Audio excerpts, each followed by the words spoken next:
What are you doing, Aloy? This path leads to the cut. The Banuk have nothing to offer besides useless mysticism. The Eclipse won't stand idle while you waste time playing in the snow. Return to your task. Surprised you're still checking up on me. I thought you had moved on. Well, forgive me for still being concerned with the fate of the world. I was thinking, Banuk shamans thread blue cables through their skin, right? Kind of like someone else we know, huh? So maybe the real reason you want me to stay clear of the Banuk is to stay clear of your past. It's not the past that concerns me, Aloy. It's the future. Or possible lack thereof. Which is why you should stop prattling and get back to what matters. But as usual, you'll do as you wish. Touchy.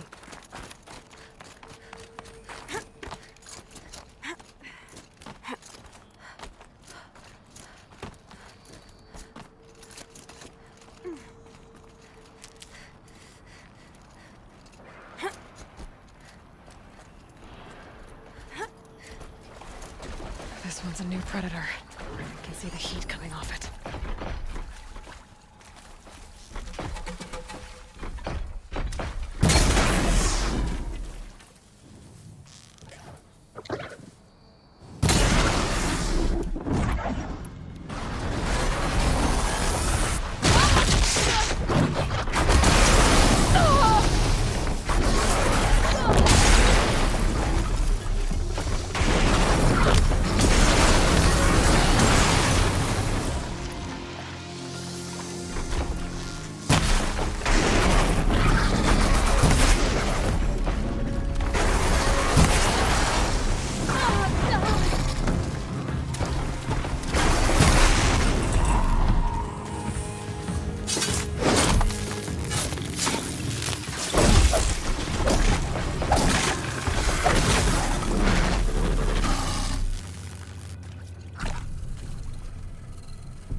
Outlander on the mountain! Okay, that's a welcome, I guess.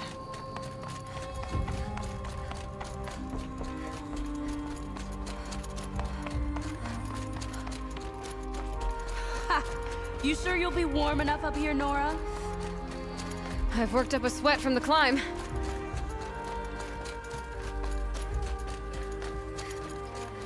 You made it to the cut, Outlander. Not that you'll stay long.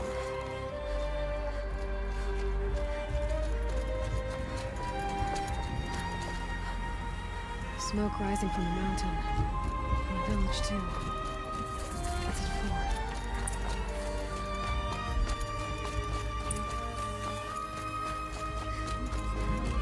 Death may rise up to meet you at any moment.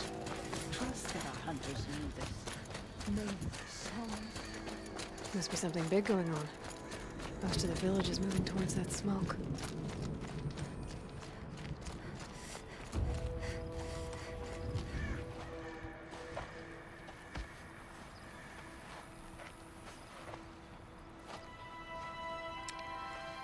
Get ready for a rare sight, Nora.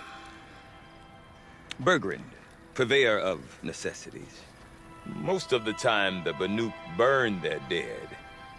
But not today.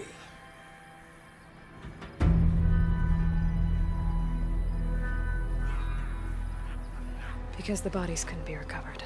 Aye, a nasty business. All their best warriors lost. So they're getting a different kind of send-off.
Grasp your grief, my hunters, and kill it!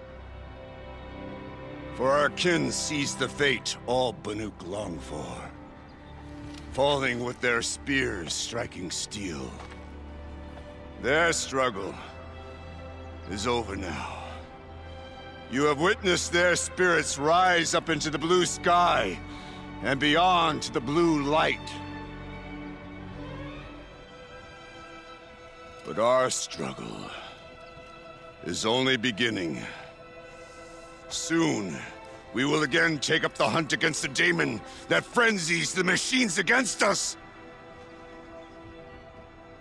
And so I ask you, can you summon the courage of our fallen kin? Will you fight and die as well as they did? My courage! My spear! Our blood is in your teeth, Aratak! We are Banuk. Our enemies are prey.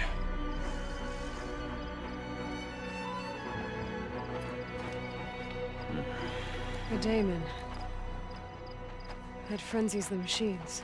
Machines that wiped out their best. And what do they want to do? Go back up there. Fools. A little advice. For free. Aloy. Aloy. I've been up here for 2 long winters, and I still can't make sense of the Banuk. Take this ruckus. It started with one of their shamans, Aurea, spouting on about spirits and daemons up on Thunder's drum. So they march their Warwick up there, and half of them get slaughtered by machines. When Aurea vanished, I thought the crazy might have gone with her, but no. Here's Big Aratak, gearing them up to do it all over again.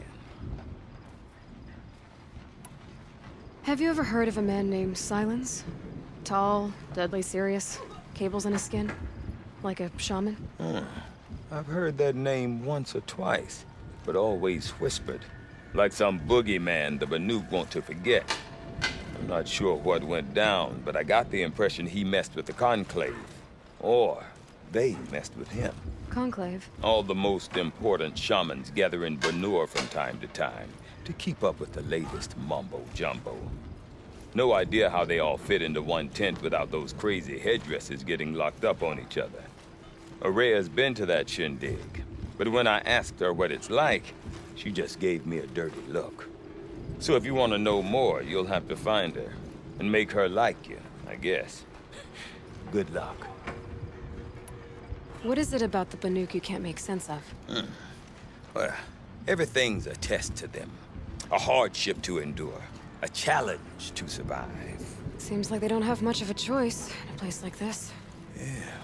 A land cold enough to crack teeth, filled with wild animals.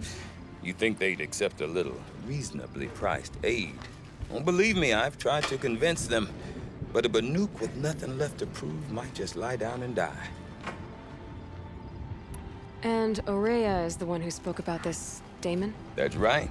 Told Aratak and the others that it lives up on Thunder's drum. And they believed him. But you don't. Look, I don't know what Aurea found up there. A shaman's not going to talk to an outlander. The machines in the cut are getting more vicious, that's a fact. It could be because of the daemon, or it could be because they all got indigestion, for all I know. But Aurea's not around to explain. She took off, and no one knows why. Is Aratak a renowned warrior around here? He's a Warwick chieftain. His voice carries a lot of respect. Not that you hear much of it. Man talks about as much as a dead fish. But when he and Aurea came to town with their Warwick, it drew more Banuk to this little burg than I'd ever seen. Know what else I saw, Aloy? My own little trade route, stretching all the way back to the claim. Then, he goes and leads them off to their death at the claws of angry machines. So much for my best customers. What are these Warwicks about, Bergrand? Some sort of tribe within the tribe? Not like our clans back home. You don't get born into these things. They hold tryouts. Prove your best at something and you might get a place. Some Wericks come and go. Some last as long as metal. The whole Banuk territory, Banur, is just a bunch of the biggest, oldest Wericks. I'm not sure if I'm less confused or more confused. Well, here's the sure thing. Each Werick has a chieftain and a shaman. They make the decisions. All well and good, except the chieftains are hard-headed, and the shamans have their heads in the clouds. You said you've lived out here for 2 winters? Aye. Back home, some fur traders told me about this steel-forsaken heap of tents. Good location. Ripe for change. We were barely scraping by until this place started filling up for Araya. A great prophet is coming, they said. I heard prophet. Honest mistake. Not that the Banuk are stingy, they just prefer to keep trade among themselves. We could get through to enough of them. We could really put this place on the map. Or at least on a map. We? Me and my daughter. My assistant, Varja. My assistant and my daughter. We seem to get along better as business partners. Her mother wanted me to show her a trade. She started tinkering with weapons. Say, when you need a break from this Banuk carry-on, stop in and see her. You're both, how do I put it? Women? No. Independent. Look for her at Long Notch, the easternmost Banuk camp. I want to know more about this Damon. It's crazy talk, Aloy. Or there's something to it. Something connected to how the machines behave. Then you need to find Araya. She was last seen headed for the mountains they call the Ice Rafts. I've heard only the shamans know the trail beyond those frozen peaks. But I do know where you could find her apprentice, Naltuk. He went north of the river, chasing rumors. Rumors? Not the good kind. Sudden attacks in the snow. Strange new structures. Some say a new machine, like no one's seen before. Well, now I'm definitely interested. Thanks for the talk, Bergrand. Don't mention it. I wonder if Aratak can tell me more about Araya or Thunder's drum. But its shell Might be remains. worth a shot. A reminder of the power it once had. I do not want to hear this talk from you again. Doubt is heavier than a week's snow. Forgive me, my chieftain. We will be ready for the next attempt. But this will not be an attempt. It must be done. Do you understand? My chieftain. Good. Outlander, I suppose you wish to speak? There are other Weraks in Song's Edge, too? Yes. The village has its own life for all Banuk who need trade or shelter. After the war ended, it sprang up from what was once a campsite, quick as the bloom between frosts. Perhaps it will last until the Karja seek war again. Araya knows about this Damon. Where would I talk to her? She does a shaman's work. That is not for the eyes and ears of others. Certainly not an Outlander's. This Damon you talked about. If you are hardy enough, you can venture out and see the signs yourself. It has changed the machines, made them fiercer, stronger. But what is it? A matter for the shamans to debate. Did your Werik come from this place? No, we rallied most of our hunters from across Banur to face the threat of the Daemon. But I was born here and stayed to fight the Karja when others retreated into the mountains. A few of my old warriors remained with me, those who survived. You're set on going back to the mountain? I have put my word to it. Even with the risks being so great? The risk of what? Death? It would be a worse fate to bow our heads to the challenge and say too much. Well, I guess that's it then. Good. I prefer deeds to words. Right. You seem sad, stranger. I heard you mention a flood. Yes. A sudden deluge, without rain or melt to explain it. I'm Aloy, the drummer of Deep Din. Or at least I was, until it disappeared under the waters. Deep Din. What's that? A hollow, carved out by the old ones. A chamber, a basin, and a musical instrument all at once. My life, my calling. I'd explain it by playing for you if I could. But its pipes are deep under the water now. So Deep Din is a place, and a musical instrument? Yes. Pipes that carry a perfect tone beneath a sonorous basin. A wondrous edifice the old ones used to carry music far and wide. During the war, my father played the pipes to rally the Banuk against the Karja. I'm the drummer now. But our battles are few and far between. Mostly I play for the joy of it. Or to remember my family. Of course, if the waters don't recede, what's the point of joy? Or remembering? So the waters came fast. One day it was dry. The next, the nearby river had risen and the entire basin was flooded. I don't understand it. There was no rain, not even any clouds, and yet the river rose higher than I'd ever seen it. And there it remains. A flood without rain. That is strange. Where is this place? I'll have a look if I'm in the area. Just northwest of here. Look all you like, but I don't see what good it'll do. The floodwaters aren't going anywhere. How does one ask a river to relent? Okay, if I want to learn more about how this daemon affects the machines, I've got to find Araya. And to do that, I need to talk to her apprentice, who followed the river north. Bergren said Araya's apprentice went north of the river. Hopefully not too far. That must be Natuk, with the elegant tower. It looks like it's sending out a pulse or signal.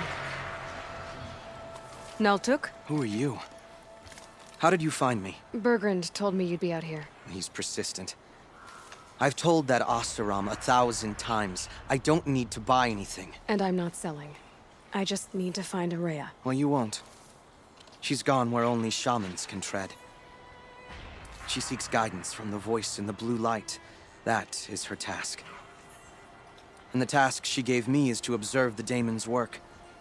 To stop it spreading, if I can. But what can I do about these towers? In only a few weeks, they've sprouted throughout the cut. The daemon's energy pulses from them. Rallies the machines, even repairs them. Aratak said this daemon was frenzying machines? Look there. Those with the purple markings. They belong to the daemon. They're stronger, more dangerous. I've seen something like this before. A corruption. But it wasn't from your daemon. You have? Well, then you know more than I do. These towers, were they part of your corruption? No. Those are new to me too. Like I said, they empower the daemon's machines. They must be stopped. Will you tell me where Araya went? You ask a lot of questions. Only when I'm not getting the answers I need? There's but one voice Araya wants to hear right now, and it isn't yours. I'm sorry. All right. You want to stop the spread of the daemon's work? I know how to get started. With my bow and spear. Outlander, wait. Won't you tell me your name? Aloy. Good. If you fall to the daemon's machines, at least I can properly recount your efforts to Araya. Thanks for the vote of confidence. But I won't fall. And when I'm done, you're gonna tell me where she is.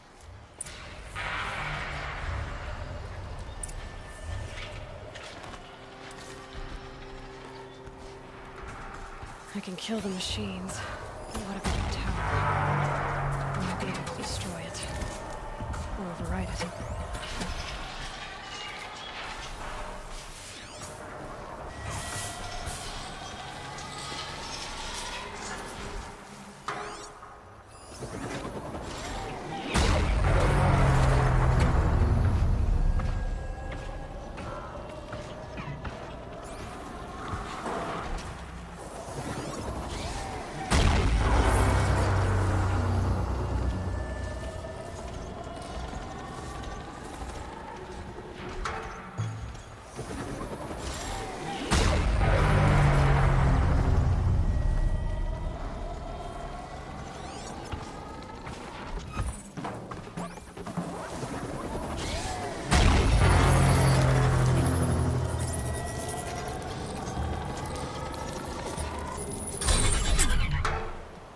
Okay then, let's see if this thing can work for me.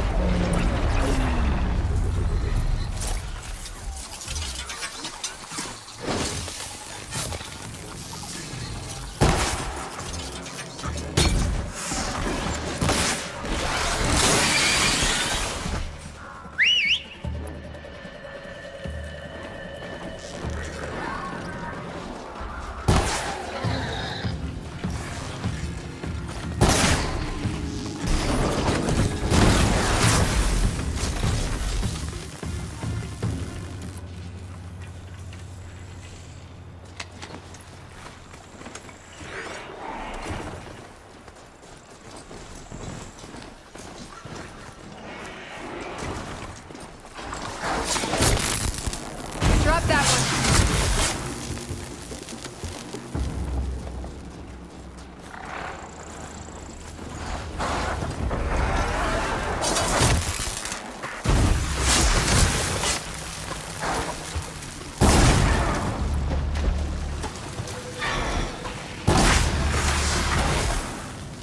So the tower helps nearby machines, but it can be overridden.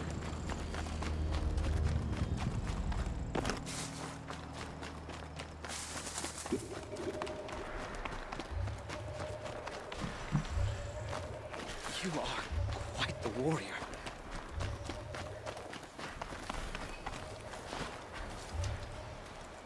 Seems I can take care of the machines and towers. The daemon's next. You claimed its power for yourself somehow. Perhaps Aurea should meet you after all. What she truly seeks is hope. After what I just saw, you could show her that. She's in retreat beyond those mountains, the ice rasps. You'll have to walk the shaman's path to get there. You'll know you've reached the end when you come to a shrine. A great machine covered in blue gleam. Shamans who complete the path take a piece of it as reward. If you make it that far. You should too. You'll have earned it. You said something about blue gleam at the end of the shaman's path? A crystal that builds on the bodies of machines in the oldest ice. We Banuk believe it's the stuff of the blue light, frozen as it escapes their shells. You might be more interested that merchants will trade well for it. Bergren told me you're Aurea's apprentice. In her absence, I serve the chieftain and his werak as an advisor, a scout, a speaker for the blue light. A lot of responsibilities. I don't know if I can live up to Aurea's example, but I have to try. I owe her that much. She took a chance on me. An aspiring shaman from the edge of the world. No one else would. Were you with Aurea when they attacked the mountain? I wish I had been, even with all that happened. I'm no warrior, though, so she bid me wait. When Aurea and the chieftain returned, I saw them argue bitterly. I don't know what about exactly. Then she came to me, gave me my task, and left us. How do I cross this shaman's path? Go to the ice rasps. Then follow the markers through the ice caves and the waterfalls, and make the climb to the shrine. But be careful. The path is meant to be an ordeal, the final trial of a young shaman's training. And I'll find Aurea at the end of it? No. She goes further up, somewhere inside the mountain. If you see her, would you tell her...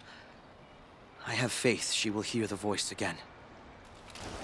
This must be the ruin Aloy was talking about. Deep in. Flooded too, like she said. Snap moss. Probably came from somewhere upriver. Follow the river, find its source. Seems simple enough.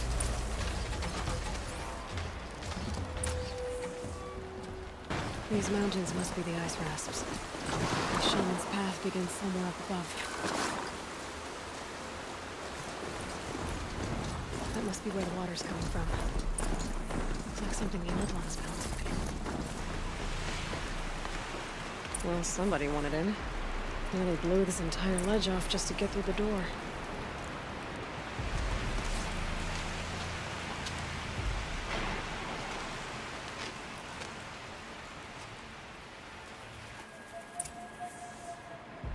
Flooding detected. Evacuation recommended. Overflow basin compromised. The overflow basin. Is that the din?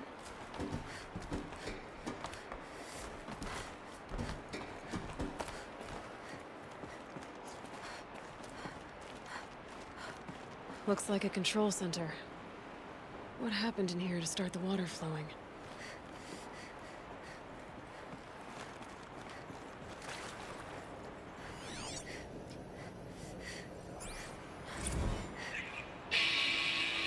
Alright, so okay, like, how do we want to start this farewell thingy?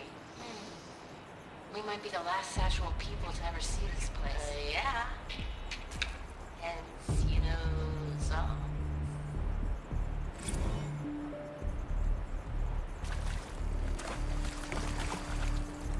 Intake tower malfunction. Drainage system offline. That's probably not good news. Looks like most of the facility is underwater. How did this happen? Someone's been through here. Not that long ago either. Help! I've become trapped somehow!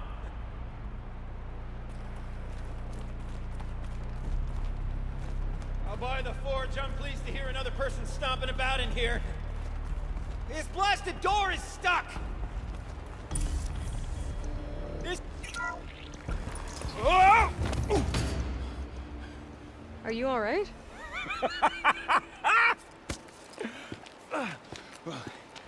You don't know how happy you just made me. For a moment, I thought my fire was snuffed. My forge gone cold. But nope, nope.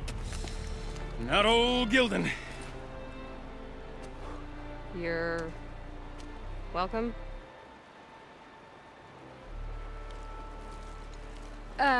Wait. Start from the beginning. What are you doing down here? Ow! My apologies. When you mostly talk to yourself, you can tell your stories in whatever order you like. There's an artifact in that storage room I simply must acquire. But as you may have noticed, the door won't budge. I took one of those roundish, ringy what's-its from the wall beside the door. No luck. So I had to go with that panel with the button. Even less luck. My gentle experimentation caused the chamber to... flood a little.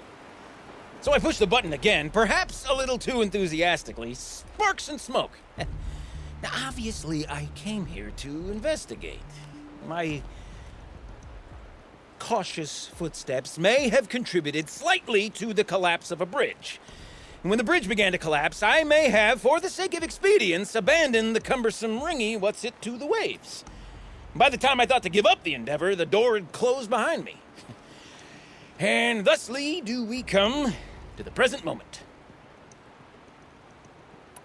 You said something about an artifact? Indeed. That storage room is brimming with treasures from the old ones, but one in particular caught my eye. An intricate looking glass. I've only seen one such device before. My old mum brought one back for me from wherever she'd gone to that time. I remember holding it, staring into its face, and seeing myself, and my mother just over my shoulder, smiling. And one of these looking glasses. It's in the storage room. Oh, yes. I'm quite sure. I peered into that dim little chamber, and there it was. I've wanted to find one for so long, Yes, this time I'm sure I have.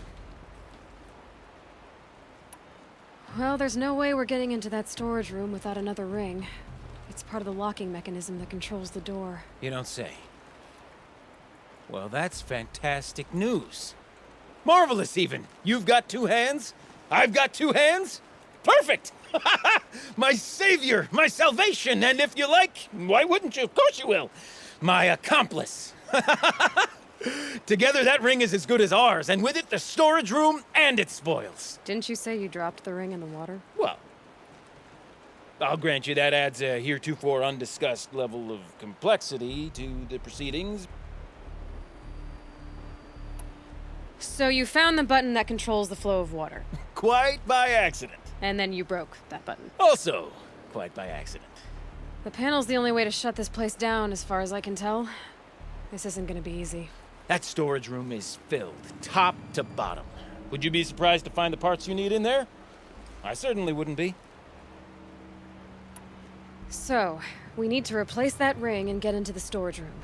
Then I can fix the panel and shut this place down. And I can finally wrap my fingers around that looking glass. Okay, Gildan. How are we gonna get that ring?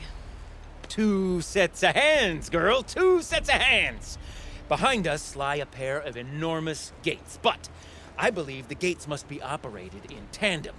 Together, we can dry this place out. Guess we better get started then. I guess we better.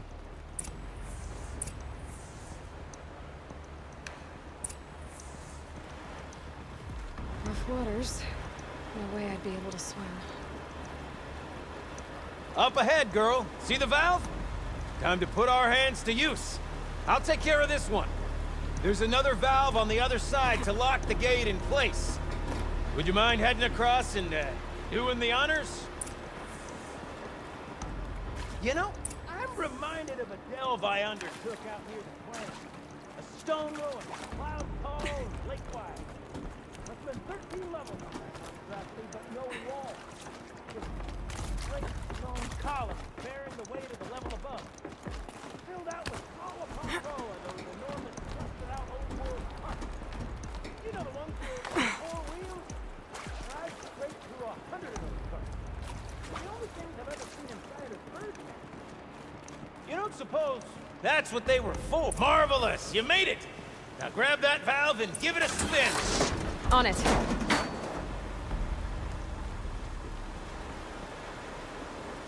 A little more now, and I should be able to get the blasted gate moving. There. You should be able to lower the gate. Huh? Right you are! Now, when I get this gate down, you'll need to turn the valve again. Ought to lock this thing in place.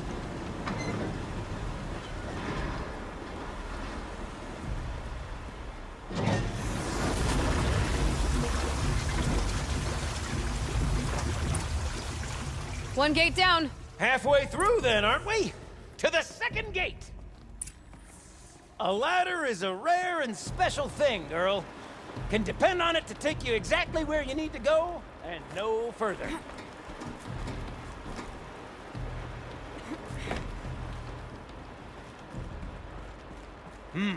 I'd wager the valves for the second sluice gate are somewhere above us. Now, how are we gonna get up there?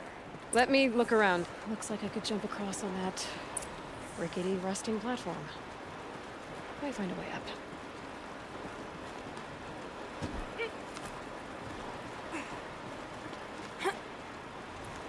Nice jump!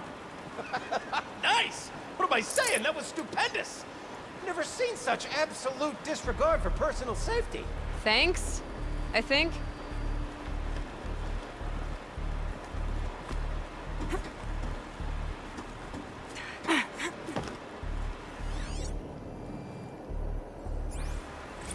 Ready?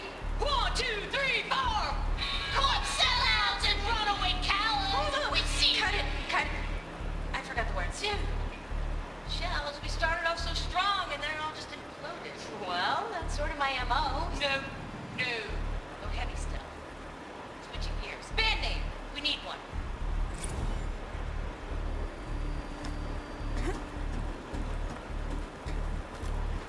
Oh, you're close, girl. Just spring across the gap. Ah, you're right above me. Just send that ladder on down. Look out below. Now, we've done this once before. Should be as easy as falling down a hole. If you take the valve on the other side. If it's set up the same way on this side, I should look for an access tunnel.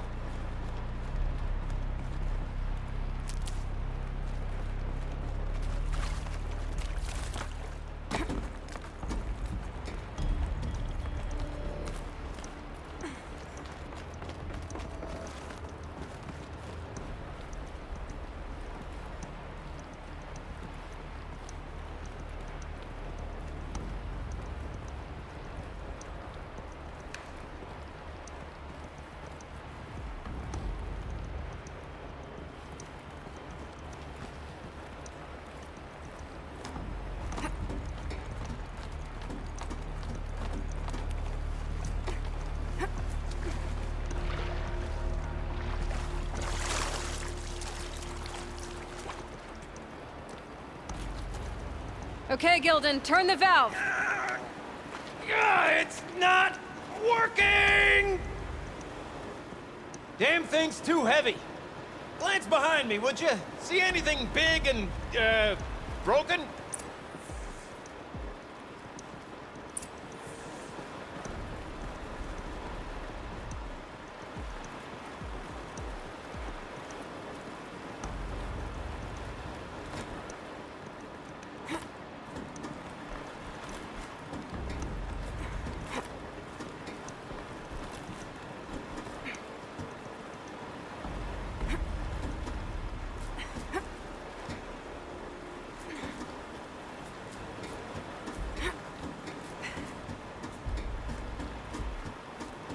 Looks like part of the counterweight broke off. If I can get up there, my weight might be enough to get it moving again. Hang on, okay? I've got a plan. I can't jump straight to the counterweight from here. But I could climb higher, get above it. No! The drop's too far, girl! Oh! Controlled falling. Very clever. Going down.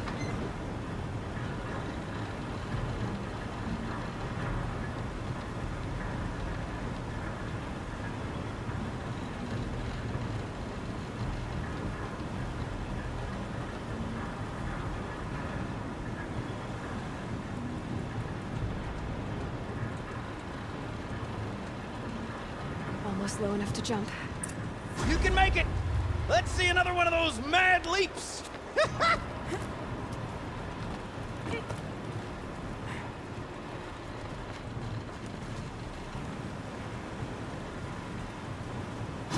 Got it.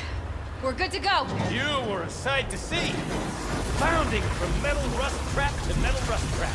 Still a bit of water, but low enough, wouldn't you say? Now then, where's that ring? Good question. Well, at least I should be able to swim now. Snap maw!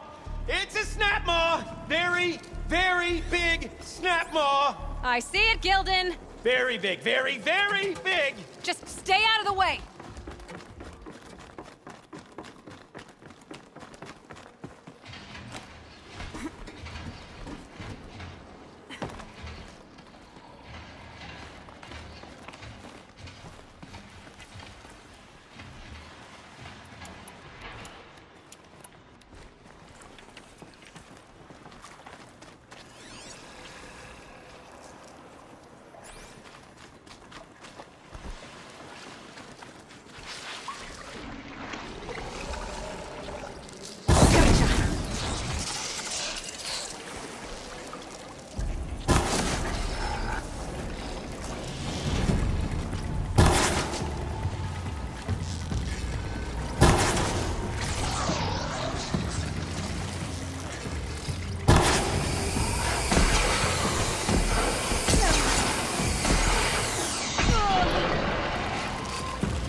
After I've killed it.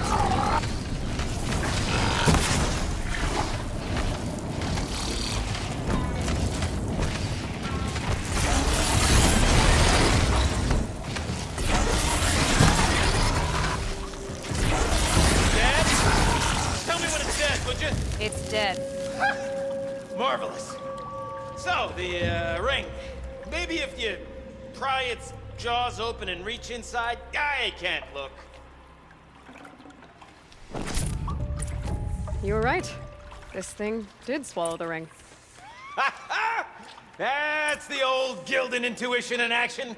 It's never led me astray. Sure, its chosen routes can be a bit circuitous, but never mind. To the storage room. To the spoils.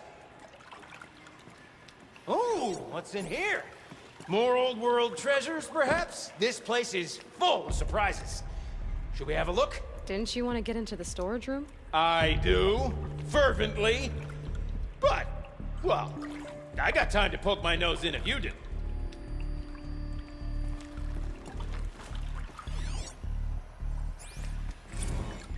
Okay, Shells, we're not focusing on that right now. Recording, okay? We're not even in the band meeting. sort of counts as practice, right? Merch. We need merch. Stickers! You're not a real band until someone vandalizes government property with your sticker. Colleagues, I have been asked to remind you that conversations determined to be irrelevant to servitor training are discouraged. What were you saying about vandalizing government property?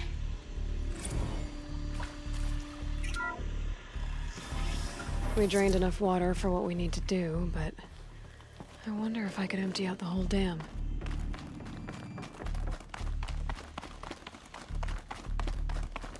Pipes, valves. Maybe I can drain the rest of the water from here. Sure are a lot of valves.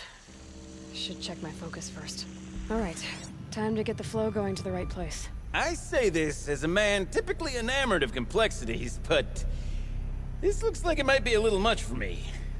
Don't worry, I think I've got this. Music to my ears. To each job, its proper tool. Toothpicks make horrible arrows, as the saying goes.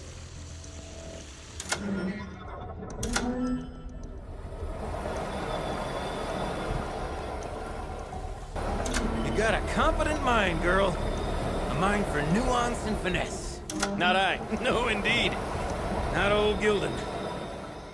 There, that should do it. I should head back. Since that took care of the rest of the water. Got it working, did you? Of course you did. Never met a conundrum you couldn't unconundrum, have you? The door's open. Guess it had sealed because of the flooding. This must go down to the lower level.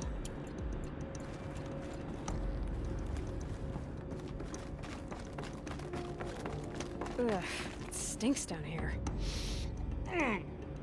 You smell that? Ugh, smells like a forge-side morning in the claim. Looks like that's everything. I should head back up with Gildan.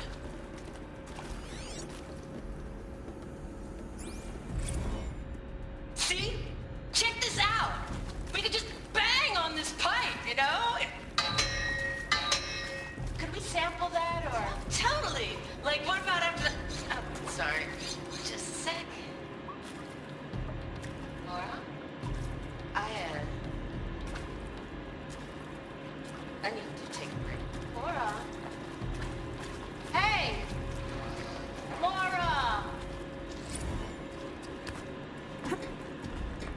So, as we circle back around to the matter of the supply room...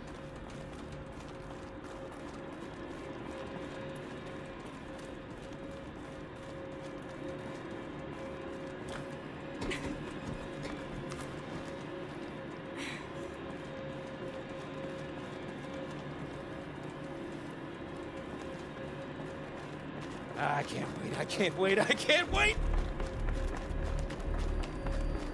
Almost there!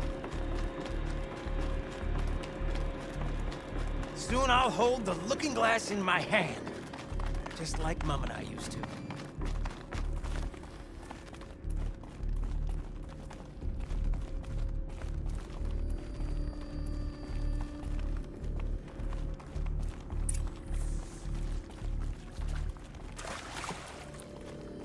Another holographic interface. It must be some kind of code. Maybe I should try scanning objects in this area. The lock positions. Helpful. What are you doing with your hands there, girl?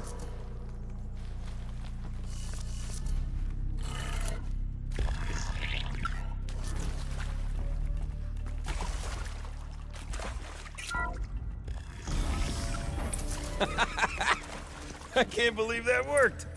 I thought you'd lost your mind, tickling the empty air like that.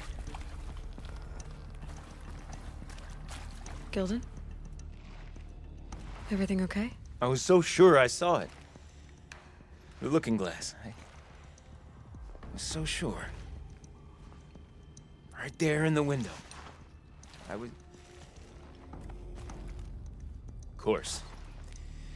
Trick of the light. Nothing at all. I'm sorry, Gildan. It must have meant a lot to you. Oh, well. Much as any artifact of the old ones, it mean to me, really. It's fine. I'm fine. Besides, what are the spoils compared to the delve?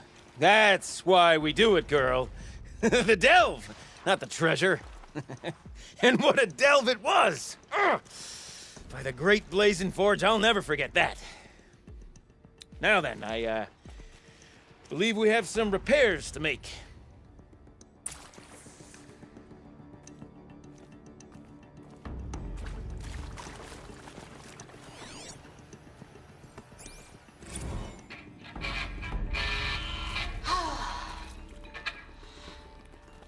I mean, this is it. We get to play together, what, maybe 2 more times? Nah, shells. Farewell tour! Reunion tour in like 6 months. Bands do it all the time. For our adoring fans. It's not that hard to stay in touch, Shelly. We could practice in holospace. People always say that. Okay, let's fix the panel and shut this place down.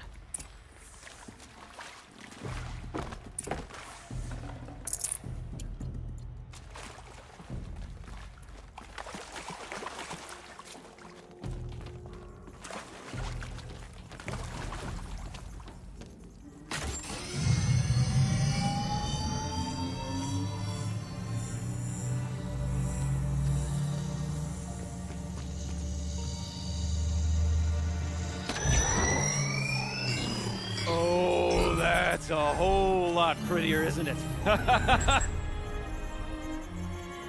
What does it mean? It means it worked. By the forge!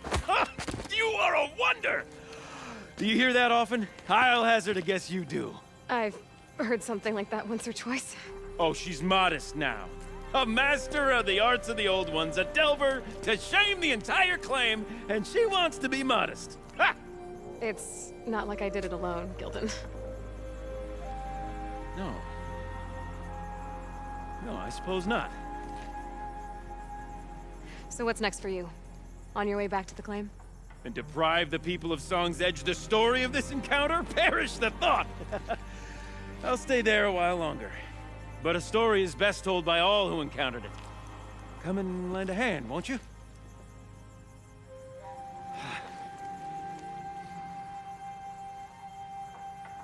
Overflow basin empty. Interior accessible. Minimal flood damage. Sounds like the basin is dried out too.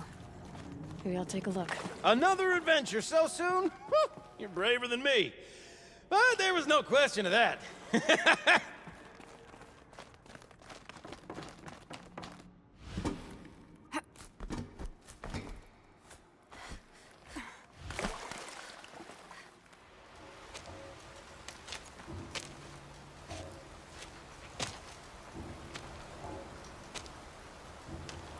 Water's lower.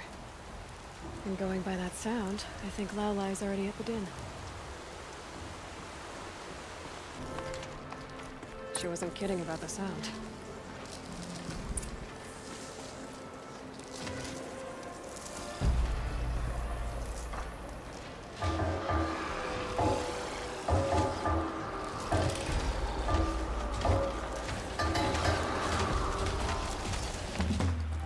Must be the entrance to this den.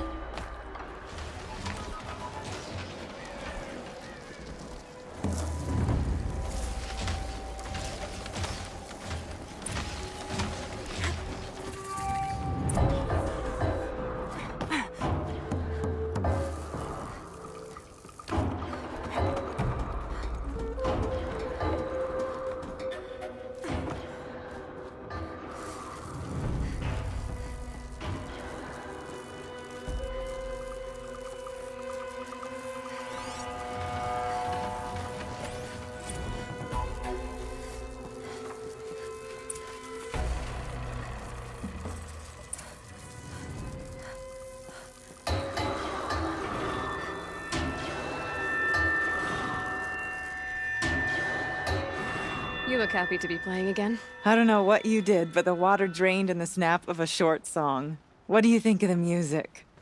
I've never heard anything else like it. That's because there's no other place with such resonance, such intonation that rattles your ribs with its power. And of course, no one else knows these pipes like I do. I learned them by ear before I could walk, strapped to my father's back. Thank you for draining the waters, not just for myself, but for my ancestors and their songs.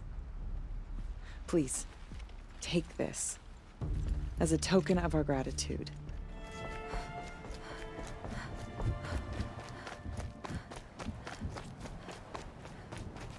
Keep that for later.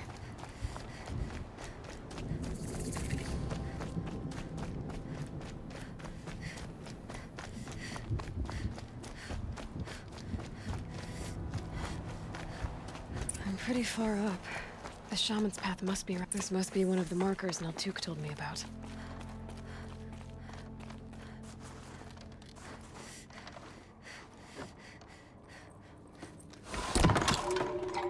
Looks like each marker points to another, giving directions. Guess I'm heading deeper into the cold, creepy ice cave. What's this chime for? To help guide the way with sound? If there's more, maybe my focus can find them.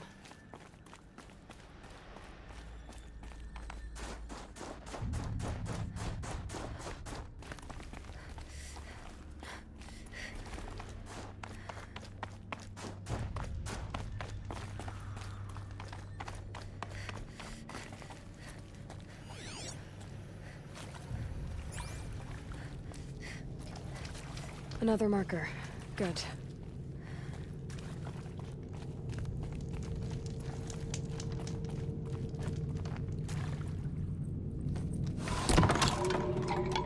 Okay, that way then.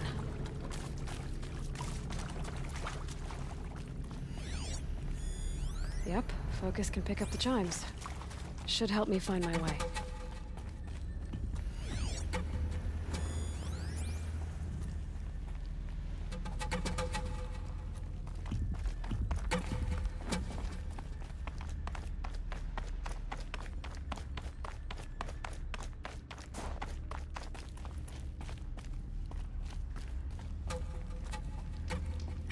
Wait. Back?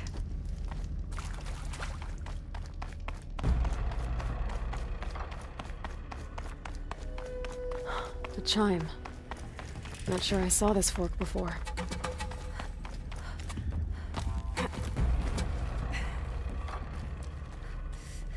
Not this way. But then, where? Huh. I see. Up.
Done with the cave. So what's next on this path?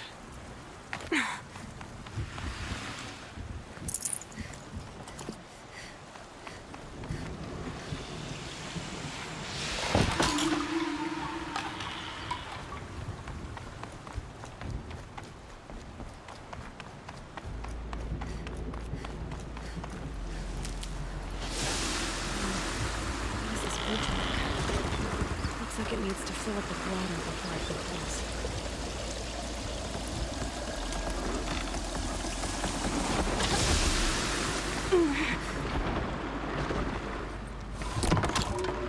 Around the bend we go.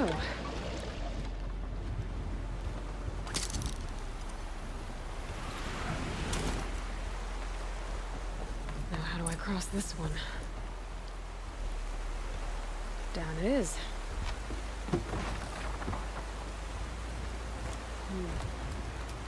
Down, then up.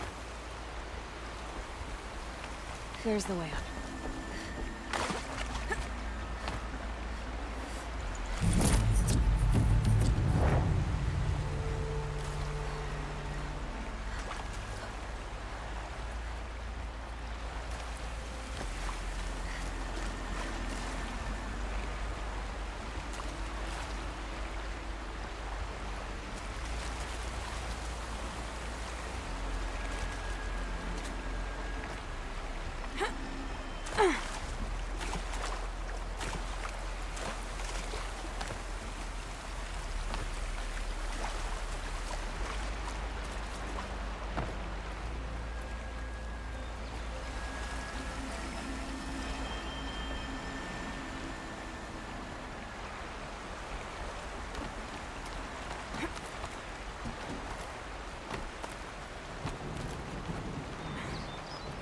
I need to pull the rope to move this thing into position. Okay, the bridge is filling up.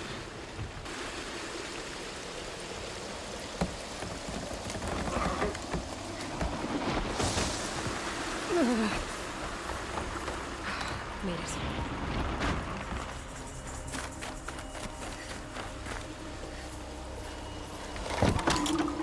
Okay, heading for more waterfalls.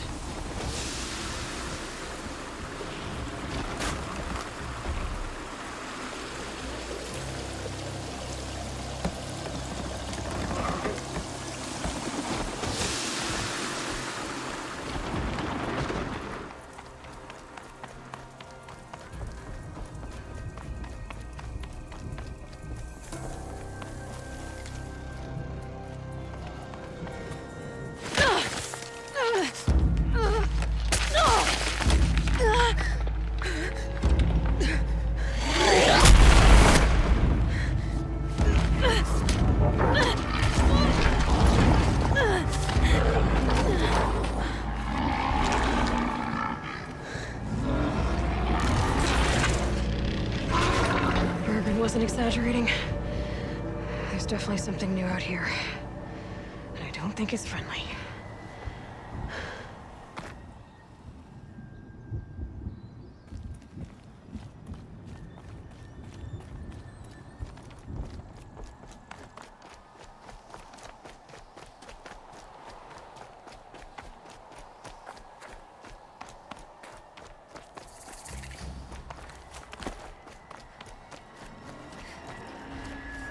Out of that.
guess we're doing this, big boy.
Scary new machine, down.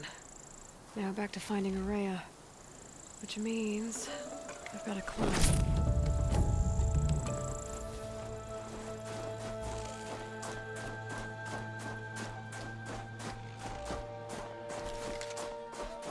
I should be able to get up there.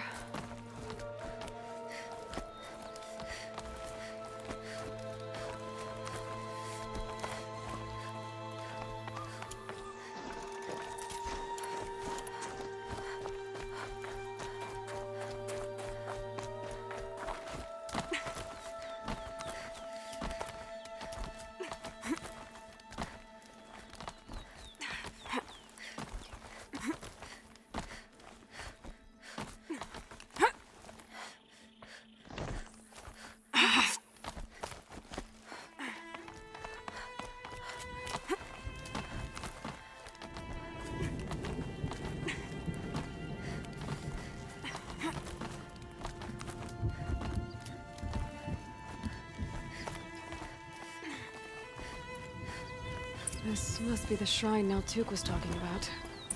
Guess I should take some blue gleam. Sparkles. And see why it's worth a lot.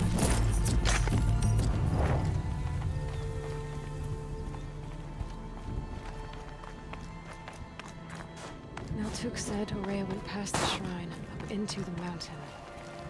I'd better take those stairs.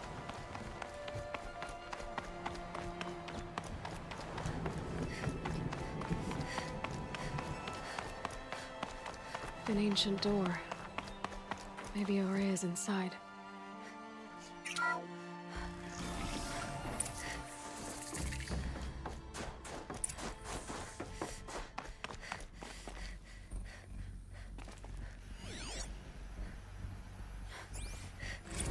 March 10th, 2046. I just spent 16 hours in here, trying to install upgrades to improve efficiency for the central processing unit. Project Firebreak is going to need the brain power. Let's just hope I'll have enough of my own. Anita stayed with me the whole time. We got a lot done, but every time she brushed by and I smelled her hair... Oh boy. I should just go to bed.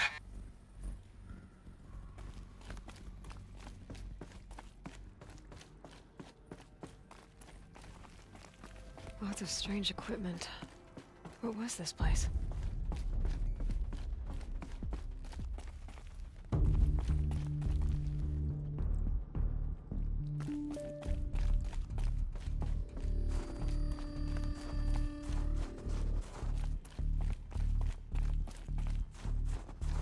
Locked.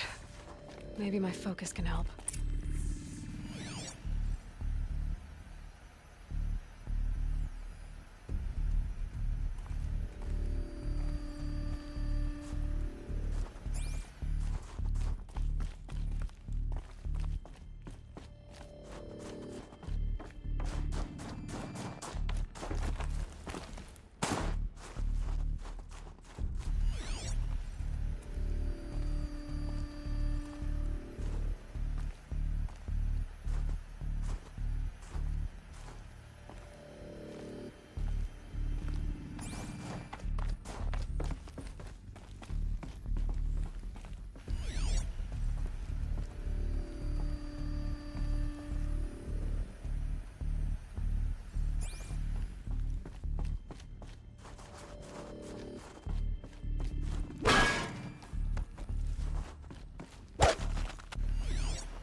Looks like the door's wired to something over here.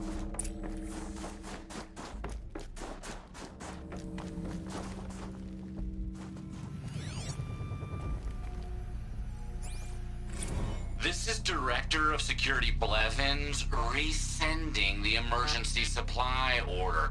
Try reading it this time, okay? You weasels don't want me calling my people in SLC.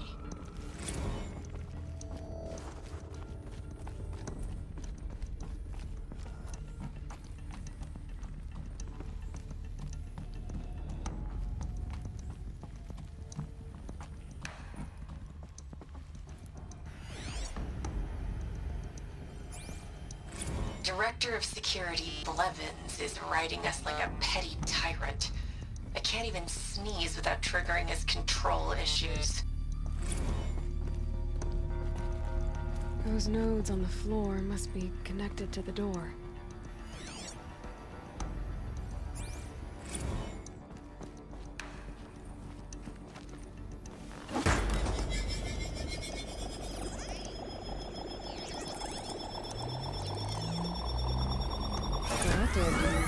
Something. What am I supposed to do with these lights? These things turn, changing the flow of light.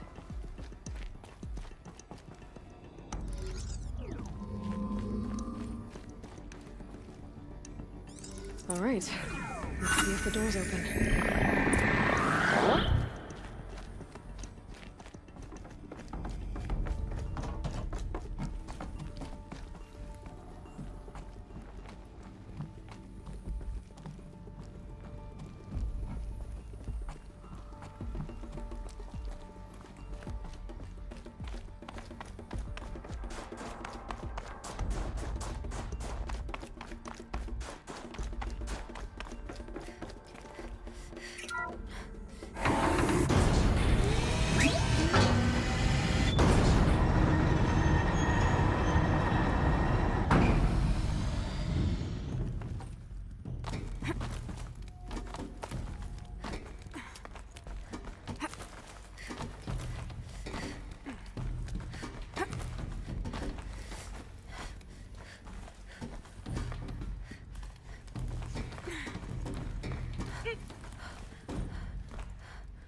Fresh air ahead.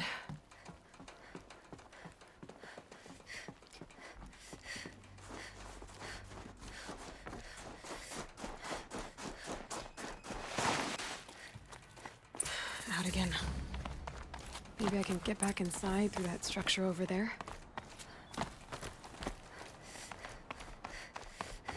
Looks like I need to get to those stairs.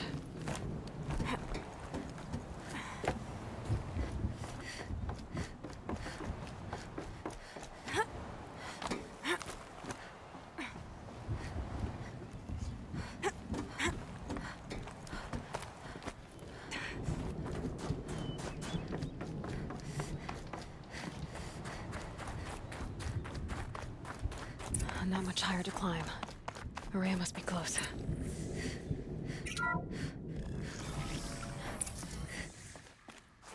She has to be in here somewhere.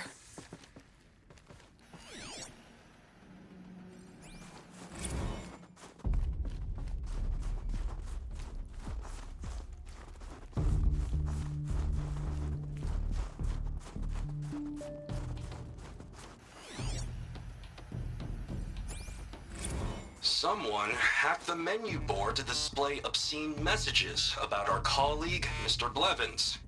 Is this the most advanced geological project ever undertaken, or a junior high locker room? Come on, people.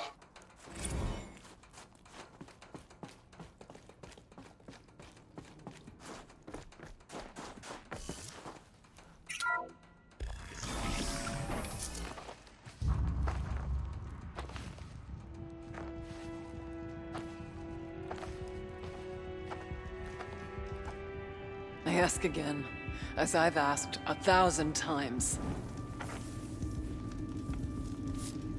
Speak to me. What more would you have me do? Is there no prayer that will reach you? No mark that will break your bonds? Ah! I can't help you if you won't speak. A whisper is all I ask, to guide me.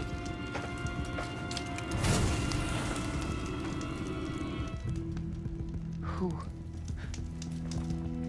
No. How? How did you get here? The way was sealed by the spirit herself. I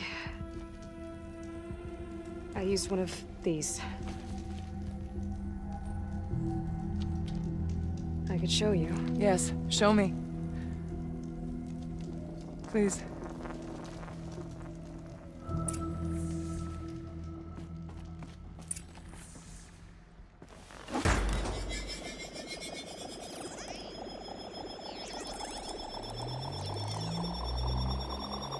It's bigger, but I'll bet the goal's the same. Get the light back to the source.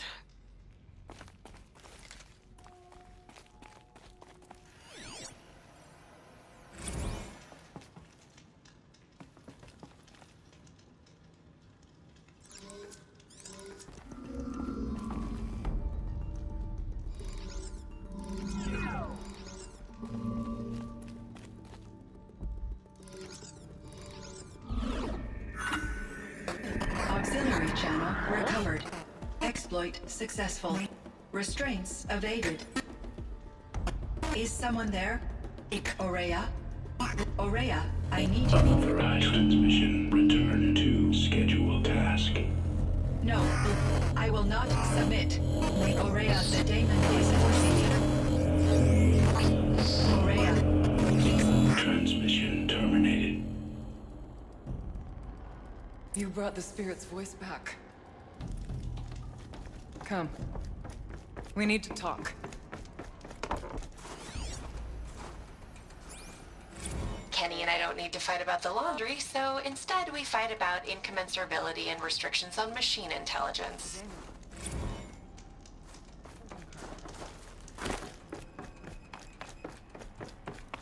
You heard it. The voice of the spirit calling to me from the heights of Thunder's drum. She was able to throw off the bonds of the daemon for a moment. Because of what you did. Who are you? And what do you want? I'm Aloy. Naltuk sent me. He thought that you could use my help. He was not mistaken. You've been a Revelation. Now I know for certain that the spirit endures. Perhaps together we can find a way to set her free. Let's not get ahead of ourselves. I came all this way for answers, and so far, I haven't heard any. It seems to me that you are the answer. But of course, I'll tell you all I can. Bergren said you might know something about a man named Silence. That you may have had dealings with him at the Conclave? When that name is spoken, secrets soon follow. Or vanish, as the case may be. Why do you want to know? He's done some terrible things. But he's also helped me when no one else could. I don't know as much about him as I'd like to. I would imagine his aid is very powerful, but it will not come without cost. Unfortunately, I am sworn to an oath of secrecy by the Conclave on this matter. I get that. But you and I are trying to help each other, right? Yes, but I would be breaking an oath, and that I cannot do. You seem to have a history with this voice, this spirit. She saved my life. Here, years ago, during the war with the Karja. A raid scattered my Werak. I was cut off, alone. I lured the enemy into the Rime Drifts, hoping to lose them in the mist, but they endured, so I took refuge in this cave. That's when I heard her voice. A wanderer. Lost, like me. A spirit of the blue light, yet sundered from it. She asked me for aid. She chose me. But I was in no position to help, not with the Karja after me. So she helped me first. By closing a door on the mountain below, one you must have opened to get here. Locked by means similar to those found in this room. It kept the Karja from reaching me. Safe from them. I was able to do as she asked. What did the spirit want from you? She said she was hurt. Incomplete. She needed bones. Parts not unlike what you'd find in a machine. They were here, in this room. She wanted me to bring them to Thunder's Drum. So I did, and she showed me how to heal her. So began our communion. You had a communion with the spirit? Yes. Inside Thunder's Drum is a room like this one, only larger, with an altar. I went there many times to speak with her. What did she say? She told me she was lost and needed my help. She asked questions about our lands, our tribe. And she listened. With patience. With wisdom. I told her things long kept silent about my family, my dreams, my fears. She never tired of me. Never judged. We kept each other's company. Aurea, what do you think the spirit is? I see. You are not Banuk, and our songs are not familiar to you. You do not know of the blue light. That which struggles to survive in our hearts and animates the machines. The essence of life, and in its purest form. Harmony. As the anger of the machines grows, this light has faded from the world. And the spirits it sustains are stranded. That's what she is. A lost soul, cut off from what it needs. Lonely, forsaken. I must help her. We must. I'm not sure if I understand. But I want to. That's all I need. The daemon. What do you know about it? I spoke with the spirit many times. First here, then inside Thunder's Drum. The last time... She told me she was under attack by something that could not be seen by mortal eyes. Something... evil. She named it the daemon, and said it needed her power to do what it willed. And she begged me for help, to find a way to destroy her, if necessary, to keep it from using her. That was 5 years ago. I didn't hear her voice again. Until today. What kept you from the spirit, after it begged for help? I went to Artok, hoping he could protect her. But the war with the Karja still raged, and before I could reach him, I was ambushed by the Mad Sun King's kestrels and taken to Meridian in chains. I wasn't able to return to Thunder's Drum until long after the liberation, not until last thaw. You said you returned to Thunder's Drum. That was the expedition that went bad. I saw the funeral. Yes. Once there was finally peace with the Karja, Aratak and I gathered a Werek of great hunters to defeat the Daemon. And yet, the old door to Thunder's Drum was gone, replaced by a gate we could not pass, and many machines. We were crushed. Aratak called a retreat, but we had already lost our best. We abandoned them to the snow as we fell back. After, he and I could not agree on what to do next. So I came here, hoping against hope to hear the spirit again. And because of you, I did.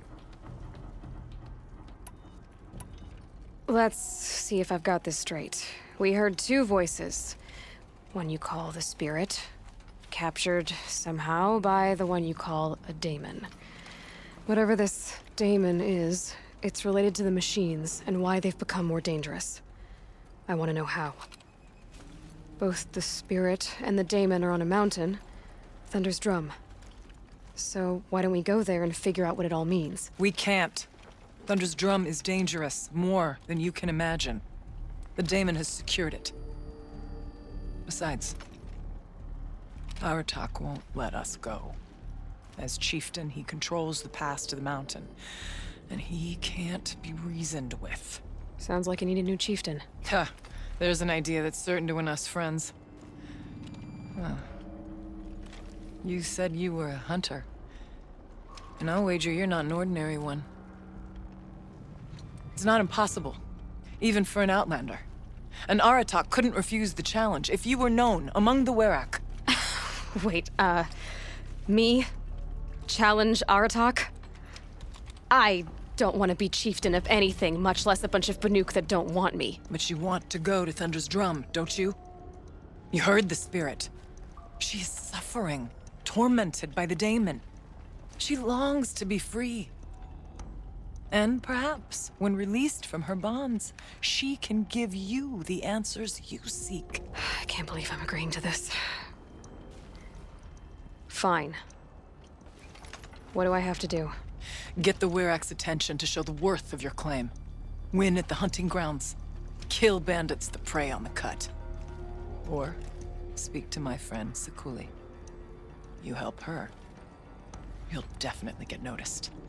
Do all you can. When the time comes for you to throw your spear at Aratak's feet, I will be there to back your claim. Until then, I'll be here to answer any questions you have about the challenge. Oh, and one more thing. In the box over there is a weapon, like my own. Take it. You may find it useful.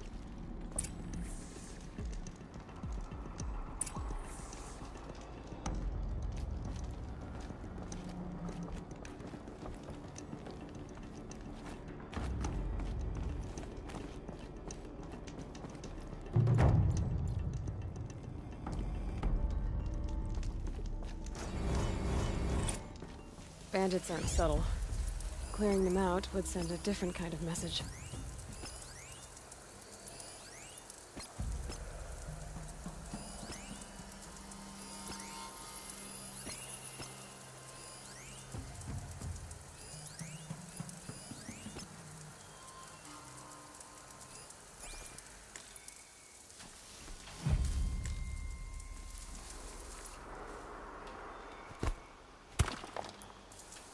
Got something.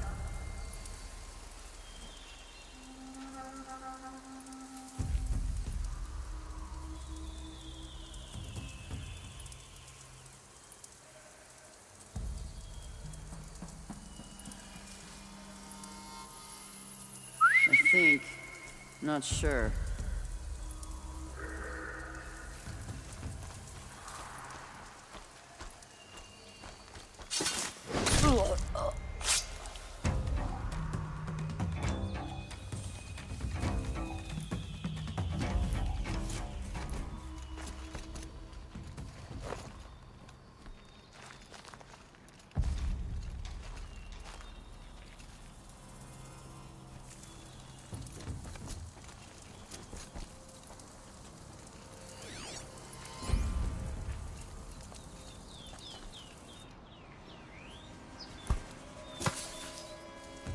You hear that?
They've set up an alarm. Don't want them to use it.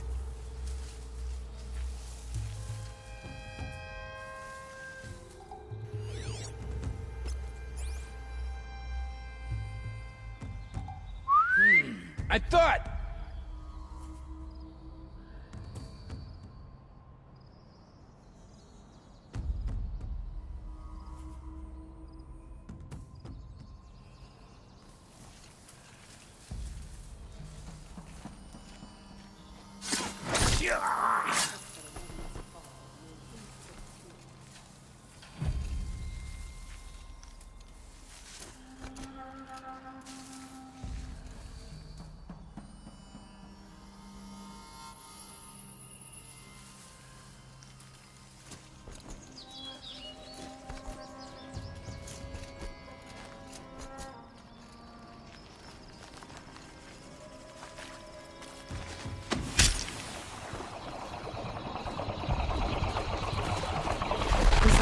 From sending the signal.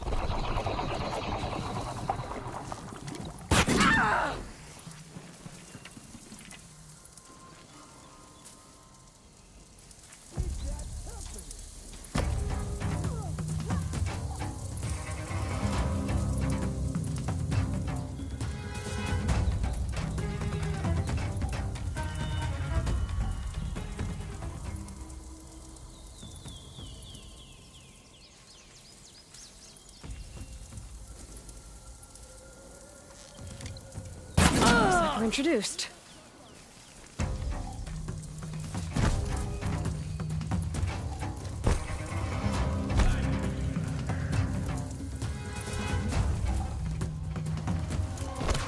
Damn it!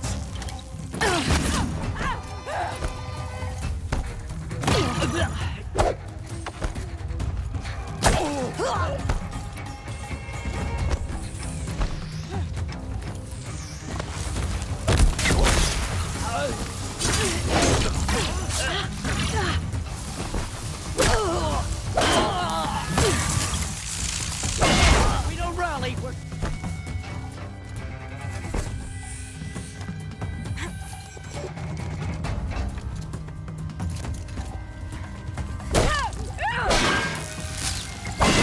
Going out. That's one way.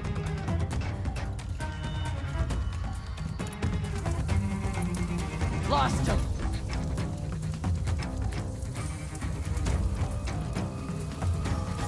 Look out, they're above us!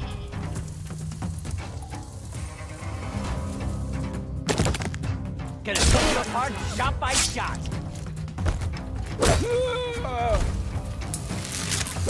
Take the fight to them, you miserable chumps!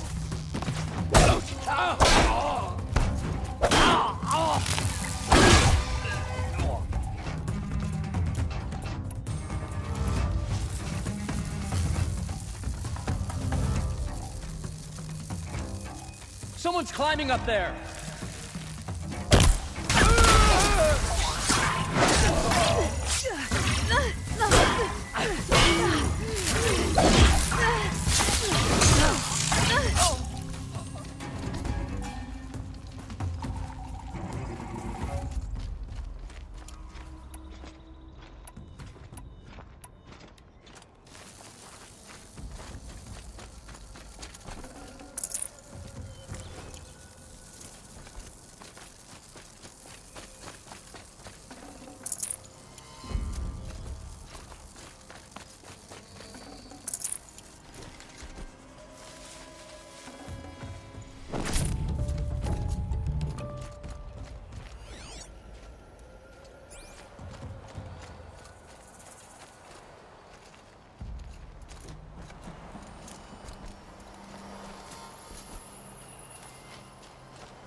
smells peaceful. I hate peace. A lot of people die peacefully. Not me. I got a feeling. Search the camp. You missed a spot big enough for a trampler!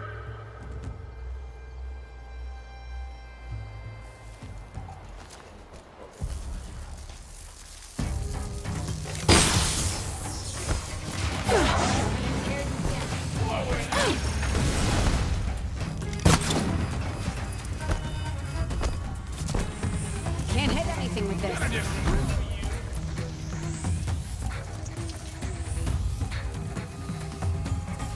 They've disappeared.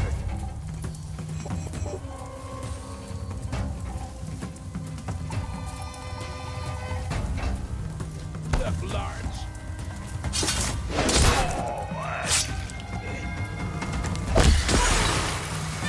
Got another shot for you.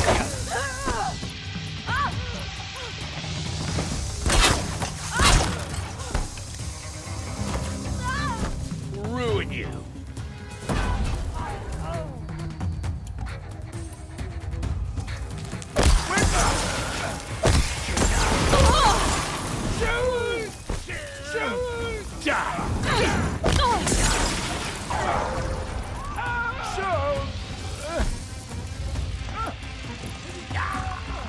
Got another shot for you.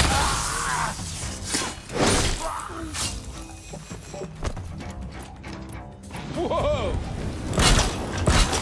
Don't move. I gotta aim. So.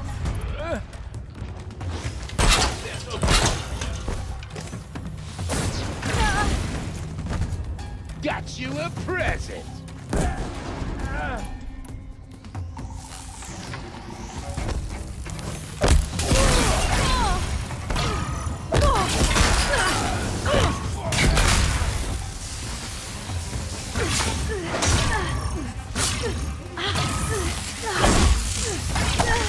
Feel good on ya.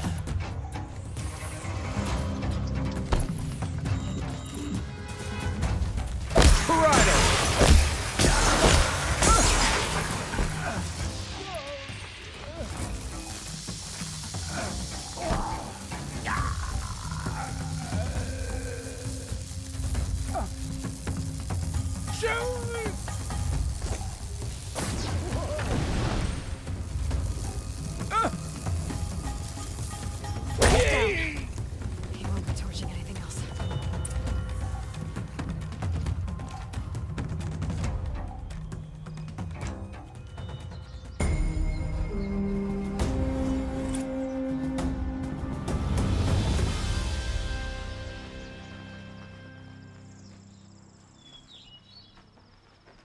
Won't be long before the Werak finds out I took out the bandit camp. In fact, I'll bet my name's all over Song's Edge.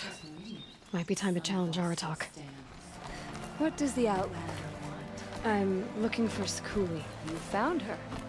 Come, come. Let's get it over with.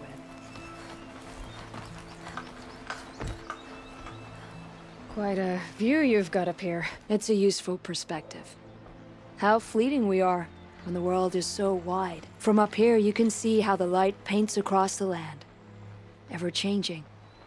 That's a lesson. All our marks will pass. That outlook sounds a little depressing for a painter. Haven't met many artists, have you? Song's Edge needs new stories. I scrubbed its past off this rock to start anew. But a new start needs new colors. Fresh pigments, like none have seen.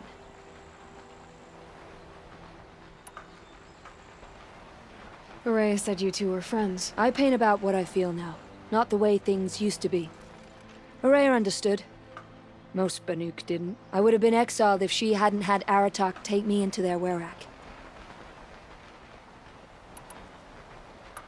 Have you always been a painter? I've always painted. But I wasn't a painter until I was driven out of Banur. Up there, the markings are eternal. They paint over the same lines, the same colors, over and over. As a child, I learned from copying them.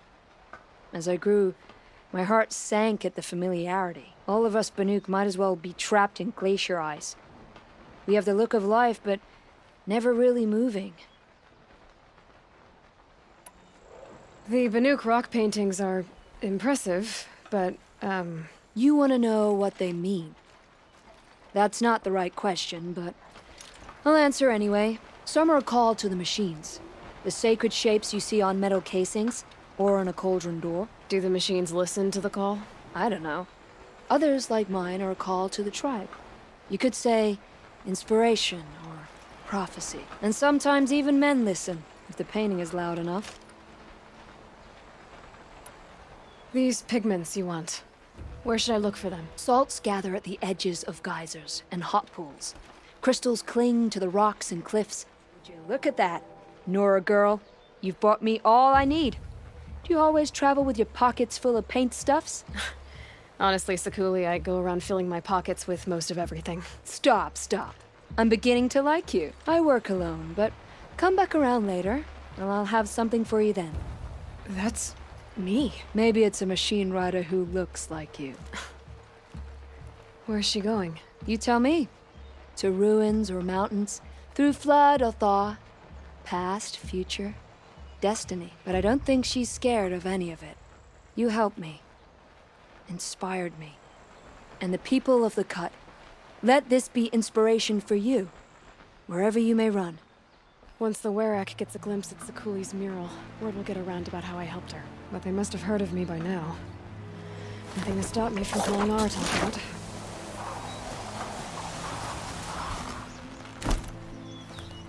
What can I do for you, Bergrand? Mourn my poor departed luck. I finally met some Banuk keen to trade with Outlanders. Then, they up and vanished. 3 Banuk hunters rolled in a few days ago. No provisions, junk equipment, no idea how to strip a machine for parts. Asked me to outfit them for a long trip. And you know me, Aloy. I'm sentimental. So, I did it on credit. And they haven't paid. Well, they tried. Just look what they did to this Thunderjaw heart. But that was ages ago. And I'm starting to worry about them. Tell me, Bergrand, are you worried about their well-being or your purse strings? A man can worry about 2 things. Uh-huh. What kind of deal was this, really? Just what I said. I was nothing but generous, Aloy. After they dropped this ruined heart at my feet, I even gave them another chance. Sent them to fetch a few other parts I need. But you haven't seen them since. Hide nor hair.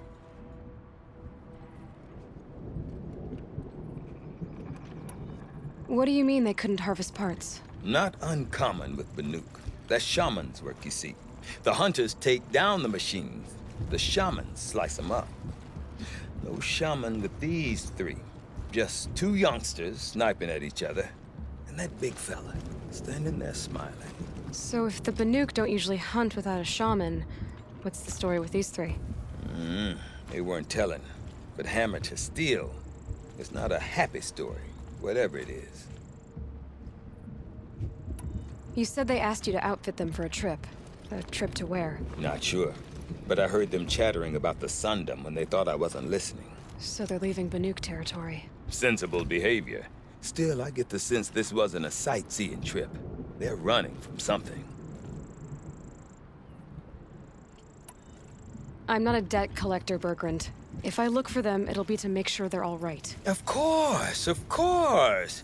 Fires of the Forge, forgive me. I actually like these idiots. The molten steel of youth and all that. But, if you do manage to find them, you could remind them of the deal we made. A scorcher claw, a loop of sinew from a stalker, and a snapmaw fang. If they bring me those parts, their debt's paid. And then some. Just make sure they don't bust them up too badly. I'll consider it. Last I saw them, they were heading northeast. Good machine hunting up that way.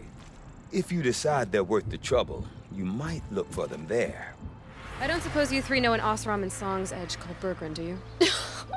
Boys! That con artist sent an errand girl to collect what's owed to him. I'm nobody's errand girl. Bergrand asked me to help harvest parts. Or would you rather keep trying to sell him broken junk? Broken junk? This pack will be on the move soon. No time to argue. If she's offering to help, we should accept it. Fine. We're about to take down these machines. If you're so eager to help, then lead the way.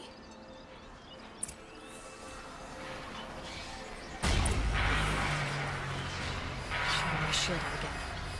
Great.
All right, Outlander. You want to talk about our deal with Bergrund? Let's talk. That's done. You three are pretty handy in a fight. Thanks, I guess. Not that we needed your help. We are doing just fine without you. That's not the way Bergrund tells it. He says you tried to settle up with him using a shattered Thunderjaw heart. What? That's an exaggeration. It was only broken in two. Urkai, we don't have time for this.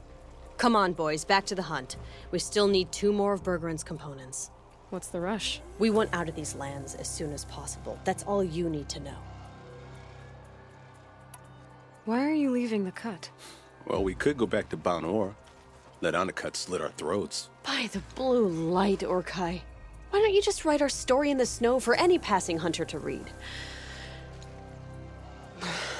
We had a dispute with the chieftain of our old Werak. We thought someone else should have been in charge. He disagreed. It seemed like a good time to move on, so we're traveling to the Sundom. From here to the Sundom. It's a long trip. Seems worth it. Sometimes survival is about knowing when to leave and where to go. Yeah, and in this case, survival means us getting as far away as we can from Banor. We've seen enough red snow. What's the plan once you get there? What will survival be about then? Look, all that matters is that we get there. And to do that, we need shards. So if you'll excuse us. So this Thunderjaw heart you brought Bergren. Let me ask you this, all right? Why would it matter that the heart was broken into 2 pieces? Can't you just stick it back together? Of course you can't just stick it back together. I just meant... Oh, I bet that scam artist Arsarim could. He just wants to send us on another stupid errand. Oh, he's not so bad. I like Bergrand. Like him? Tulamat, he sent us out in the snow to nearly die under the feet of a Thunderjaw, and... Boys, shut up! Ugh! Every time someone brings up that stupid heart. I've got the Scorcher Claw Bergren was asking for. That only leaves the Stalker Sinew and the Snap Maw Fang. You should hold on to it. You're coming along to the next hunt after all, aren't you? I suppose somebody's gotta keep you 3 out of trouble. Fine.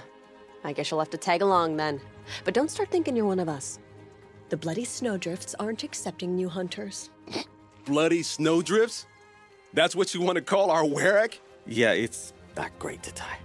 Oh, it's not like your names are any better. We're headed northwest, to the ruins near Hollow Hall. We'll be waiting. There's the herd. Everyone ready? Are you joking? We were born ready. Let's go get them, Flaming Skulls! Nope, that's awful. It is a pretty bad name. Good effort though, Urkai. Forget it. Let's just go kill something.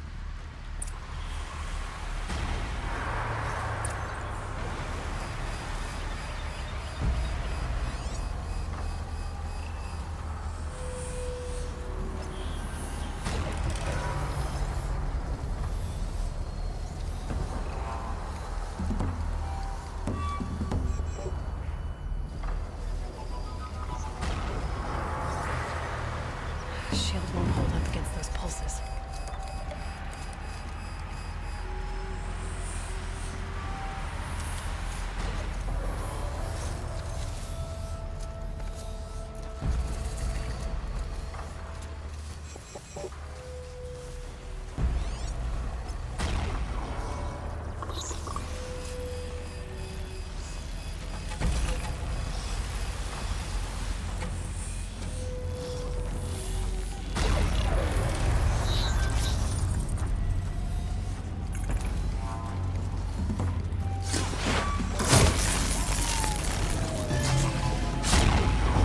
Need to bring this tower down.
I don't know about you 3, but I feel better.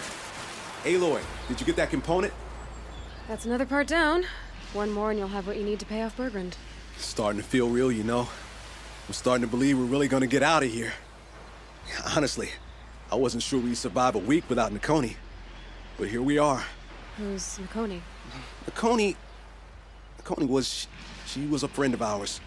She challenged the chieftain for control of the Werak. She didn't make it. No. If you're gonna tell this story, tell it true. She was murdered. Is this why you left Banor? Because of this business with Nakoni and your chieftain? Onakut knew Nakoni was our mentor, our friend. We couldn't stay. That final night, we snuck back to camp, packed what we could, and left. Like cowards. What are we to Tai? We are Banuk, aren't we? Survive and prevail. That's what we do. It's not what she did. Nakoni challenged the chieftain. Why? Onakut wrapped himself in power and authority the way some people wrap themselves in furs. If you were willing to fawn over him and sing false songs to him, you might get a spot on the best hunts. The Werak split into two. Those willing to lick the bottoms of Onakut's feet, and the rest of us, waiting for things to get better. Until Nakoni. She was the best and bravest of us. She was the one who took a stand. What happened? How did you lose Nakoni? She challenged the chieftain to a hunting competition. Onakut, damn him! He wasn't nearly the hunter Nakoni was. But who comes back to the camp after the trial? Onakut, grinning like a snap maw, crowing, "Oh, where's little Nakoni?" We tracked Nakoni through the woods. Found her not far from the trailhead. With her damn neck snapped. I don't want to remember her like that. Sometimes that memory, it's all I can think of. I'm sorry to Tai.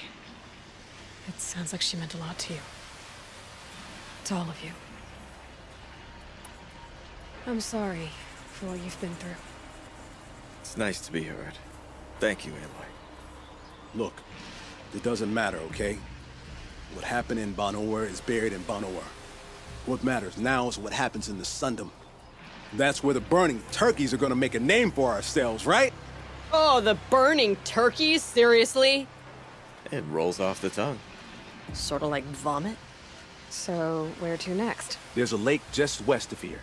Seems like a good place to find a snapmaw fang. We'll meet you there. If you beat us there, just wait by the campfire. We'll be along. I was starting to worry about you three. Everything all right? We took our time. After our last conversation, we had a lot to think about. I can imagine. Just one more hunt, then your debt is paid and you three can make your way south. Ready? Huntress, the Sunshine Snowshoes await your signal. Horrible! I'm almost impressed, Dulamok. Didn't think you could come up with a name worse than burning turkeys. Well, I liked it. Let's hunt.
out machines feel.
We did it.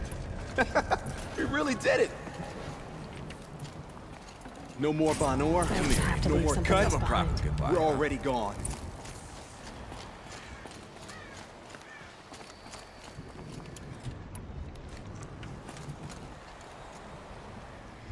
There.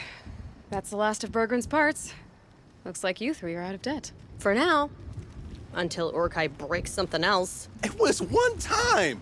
You make a nice shaman, Aloy. Thanks for lending a hand. Maybe we'll meet you in the Sundom sometime. Once you get to the Sundom, what then? What's the next step? We hunt like Nakoni wanted to hunt. Nakoni had big dreams. A werak in which everyone pulls their weight and takes care of each other. No shamans, no chieftains, no need to pry the power out of anybody's hands. Sounds like a lot of work. But worth it, I think. And a fitting tribute to Nakoni. We can become the werak she always wished for. You won't have me to strip your kills now. Are you three gonna be all right? Doesn't look that hard, really. We'll be fine. Great. He watches 3 successful harvests and he's suddenly a shaman. When you get to Song's Edge, talk to Bergrand. If he can't teach you himself, he'll know someone who can. Sure. And I bet he charges us for the introduction. Thank you, Aloy. I'm sure we'll figure it out.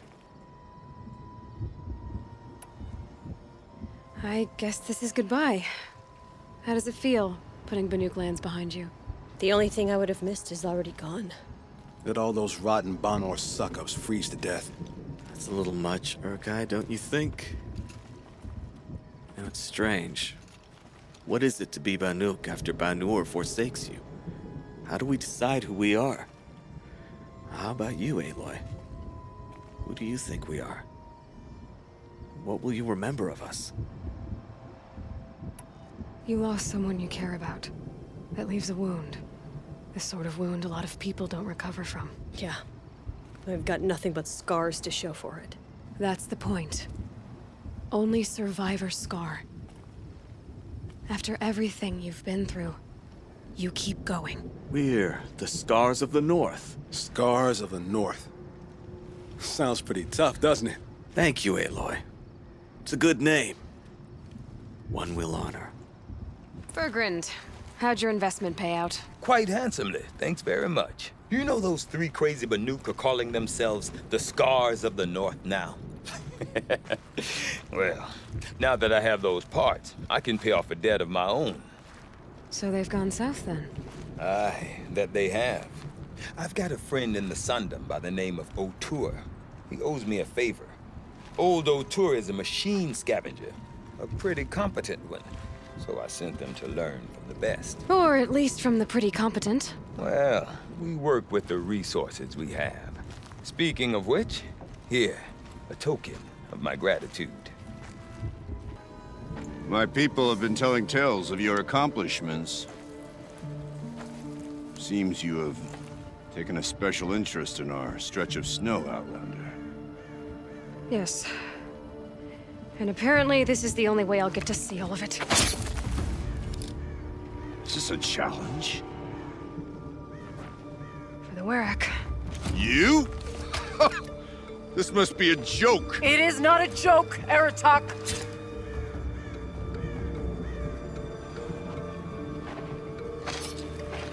Now I see. The Outlander's your pawn. And with you backing her claim, I have no choice but to accept. I expected better of you, sister. It was you who forbid me from Thunder's drum, brother. Brother and sister? This is a little more complicated than I thought. No, it's simple. You will meet me at the Frost Figures, and I'll put a quick end to this mockery.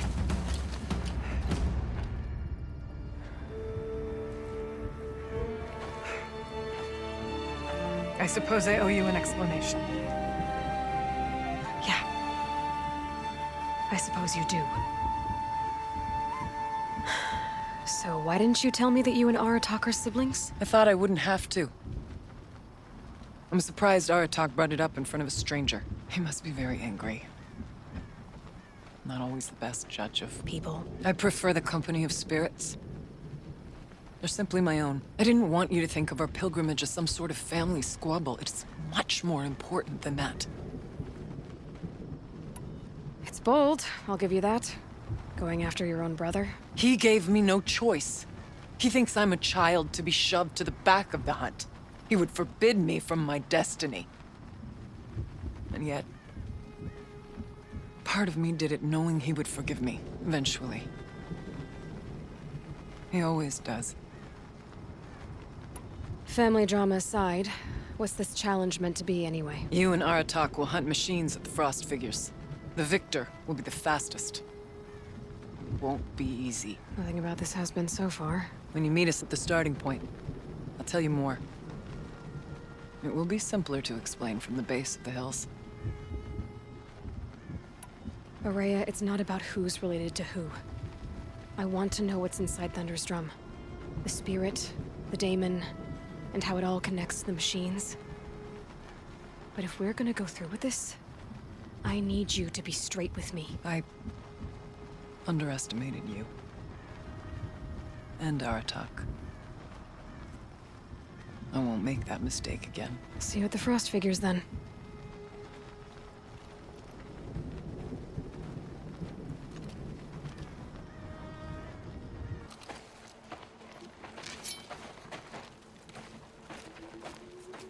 Outlander.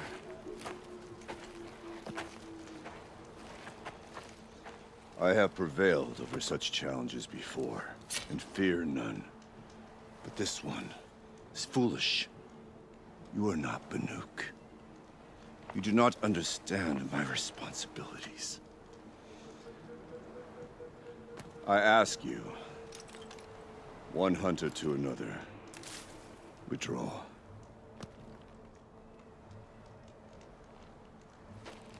Will you let us go to Thunder's drum? You haven't seen what's up there, Outlander. I will not risk my sister's life again. Then we better get on with this. So be it! I will bury your insolent claim in the frozen ground! Enough! Let us begin. To hunt. To strive. That is the way of the Banuk and of the contest before you. You will climb the Frost Figures from the east, Aratak from the west. Each trail wends its way through deadly machines. Hunters from the Werak will be posted along the way. They will hail you, calling out machines for you to slay. Your hunt will take you around the ridge to the center, where you must descend to the valley for your final kill. Each time, after your prey has fallen, you must launch a beacon such as this, so that all our kin will see your progress. Kill machines, launch balloons. Got it. So, the first of us to launch the third balloon wins? Well, yes. But as challenger, your path to victory is harder. If even one of your beacons comes in after Aratak's, he prevails.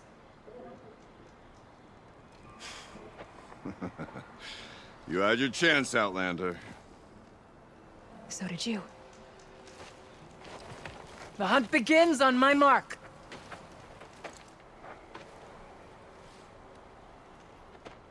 Now!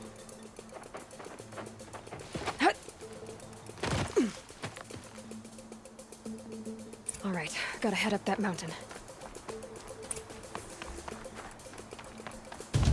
Looks like there are a few ways to go up, and those rock paintings mark the paths.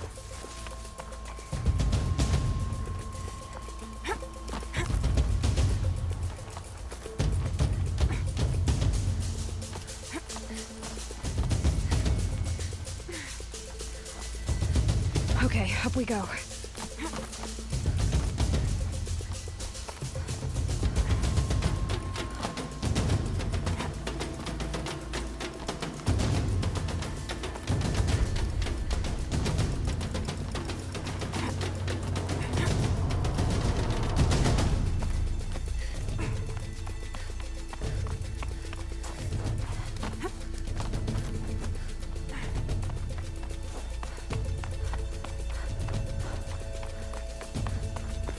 Seem to be on the right path. Come on, Aloy, time's wasting.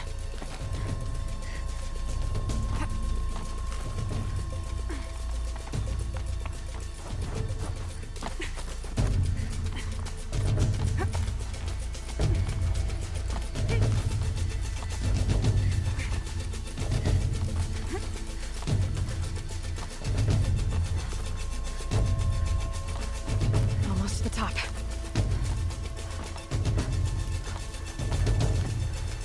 All right, Challenger. You need to take out the herd below. Every machine. The herd. Okay, I can do that.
Your marker!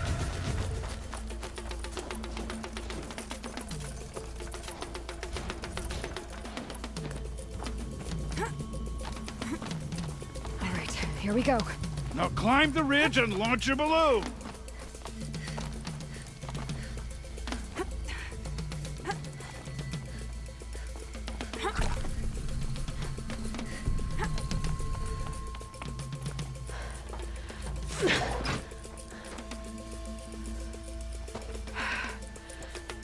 Haratok knows what he's doing.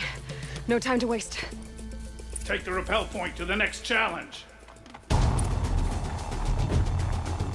2 bellowbacks ahead, Challenger. Kill them both. None of the other machines matter. All right, 2 dead bellowbacks coming up.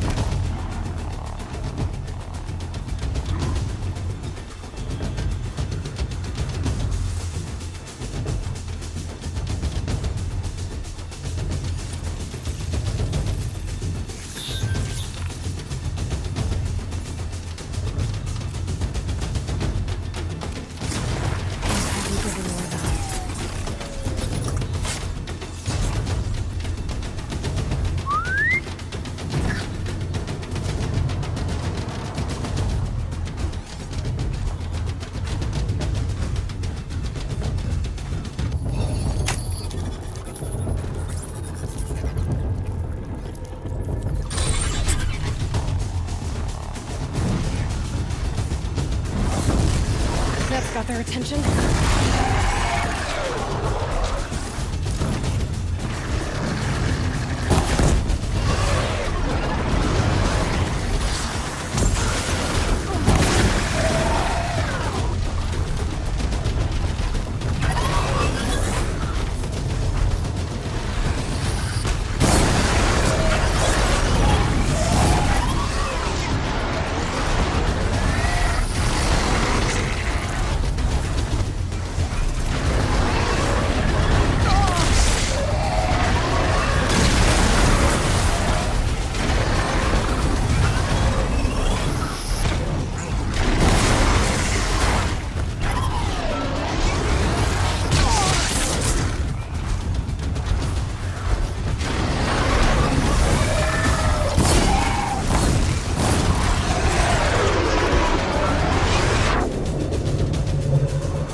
Raise your marker!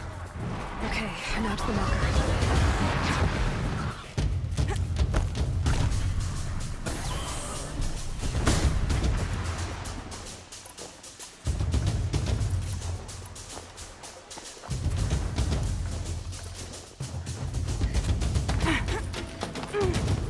Come on over here and launch your balloon! I'm ahead, but only by a little. I gotta get moving. Now take the zip line and work your way down to the valley.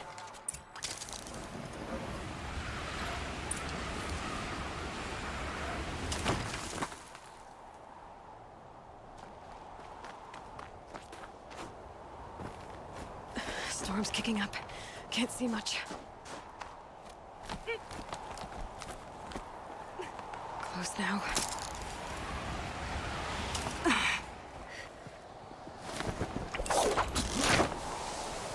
Almost down. All right, to the last challenge.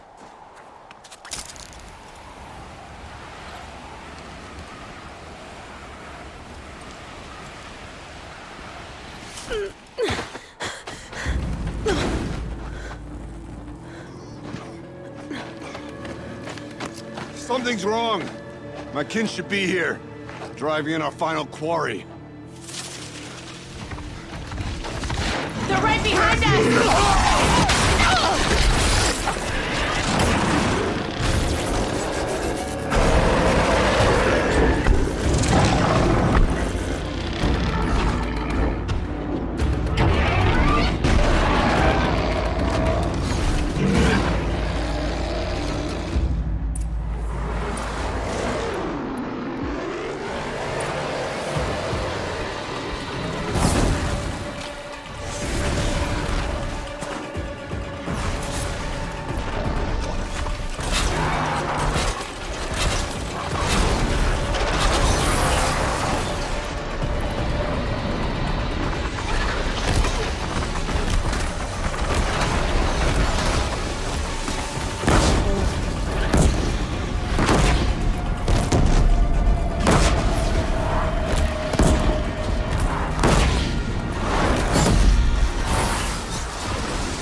So it's true.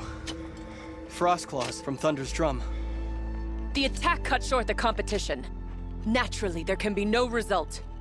It is void.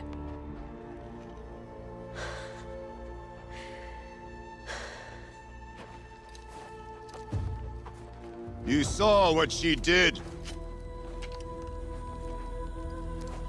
She defeated the machines, not I. It is proven. She's the better hunter. We are Banuk. Survive, prevail. What else matters?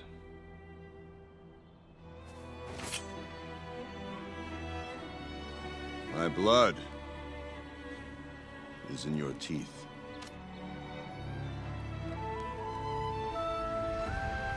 I take my place behind you on the hunt.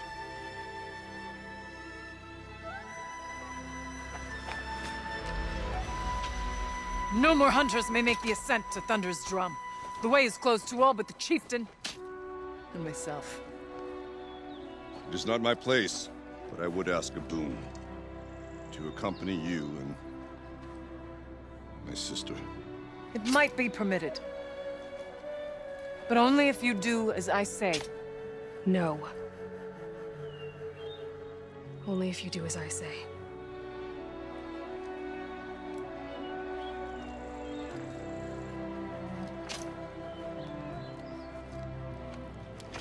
Thunder's drum awaits. There's a camp at its base, Long Notch it's called. Meet us there when you're ready. Chieftain.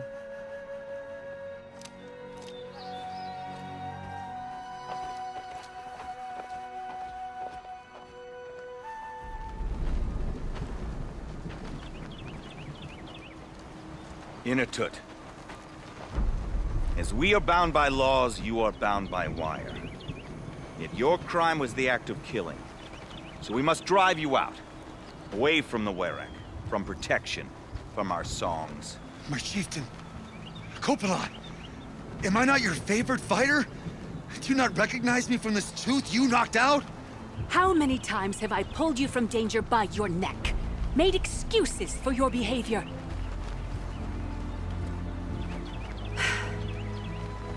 You are my favorite!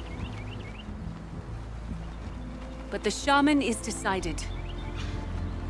While you wait for exile, think on what brought you here. A test of strength! Who among us would refuse a challenge from an outlander? Not I! But I did not kill him! Hush, hush. You can tell your story to the ice.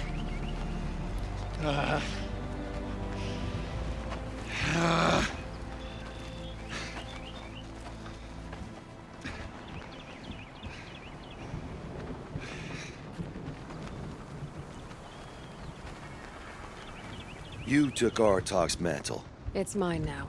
I would like to see that fight. They said that you killed someone. Perhaps I did. If even my chieftain accepts it, it must be so. That's not the way it works for me. Want to tell me your story? I did fight with the Karja hunter to settle a challenge. That much is true. He was strong and damn quick. We traded punches. Good punches. Hard punches. And the next thing I remember... gray morning light, and the Karja beside me, with his head broken open. But the blow was not by my hand. Isn't your Werak supposed to support you? At least give you the benefit of the doubt? When our Werak had cause to quarrel, I was the solution. To fight for its honor and win, they'd call on me. Or, when they needed someone to lose, for appearances, I could do that too. Now when Outlander is murdered without honor, all eyes are on me. I have become my Werak's shame. They don't want an incident with the Karja, so you take the fall. That is what I do best. So everyone knows you started the fight with this man? Of course! For honor, I'll fight anyone. If I wasn't bound, I'd fight to prove myself right now! I don't think that would help you. This is what I am. Each runner in the Werak has a gift. I brawl. None can take a punch. a fall better than I can? Until this time, I was too drunk. We were grappling, he clapped my ears. I took one last swing as I went down, but not a killing blow. It can't have been. And for your punishment, they'll exile you from the Werrick? From warmth, march me up the slopes of the cloud shear, leave me stripped and exposed. That's awful. If I survive, the land has absolved me. That's the law. It must be accepted. It's still awful. I'm not stupid. I don't like my chances either. I can't fight a mountain. I'll be honest. You haven't got a good defense, Initut. I've heard that one before. Where did the fight happen? A clearing, just outside the Karja Outlanders camp. You should talk to them. They wouldn't hear me out. They say no one else could have been there, other than me and the dead man. The shaman consulted the signs in the snow and agreed. I'll see what I can find out. And I'll be back. I'll be here. What else am I gonna do? Until the Horn gives a call from my exile. Huntress, what business do you have with us? I was asked to look into the murder of a Karja hunter. What happened? It's plain as day. A drunk Banuk thug picked a fight with Ruas, struck him down from behind and stole his headdress. The accused man says that he didn't do it. You're not going to get anything useful out of the Banuk, whether they talk to you or don't. They gather up like cloaks in a chill wind every time a hunter dies out here. Won't even hand Ruas's killer over for a proper trial. A proper trial? To fill his mouth with salt, and hold him up for the sun to consider over days. If it is clement, it may only take his sight, or his wits. So other Karja hunters have died in these lands before? 3, maybe 4 in the last few seasons. That's no surprise. This place punishes even the prepared, and many young nobles don't prepare. But usually the snow covers everything, and the bodies are never found. No thanks to the Banuk. Do you think they're involved? No. If it's not about their tribe, they don't want to get involved. In these outlands, even the sun cannot thaw all it touches. Doesn't sound like you trust the Banuk much. They're not without their reasons to keep apart from us. 10 years of reasons. Always the war. The war is over. We made amends, but no. The land never forgets. Snow and ice keep memory, they say. It takes time for scars to heal. You think I don't know that? I still bear the lashes for refusing one of the Mad King's sun priests. I was your age then. Times of shadow. Times of shadow. Where did you find Ruas's body? There's no hunt, girl. Nothing to pick up. Humor me. I'm a good tracker. Down the rise to the west, there's a clearing. But a grazer herd couldn't have trampled it better. And if that barbarian gives up Ruas's headdress before they cast him out, let me know. It's valuable. This is it. Snow's been disturbed a lot, like the Huntress said. Oh, here's something.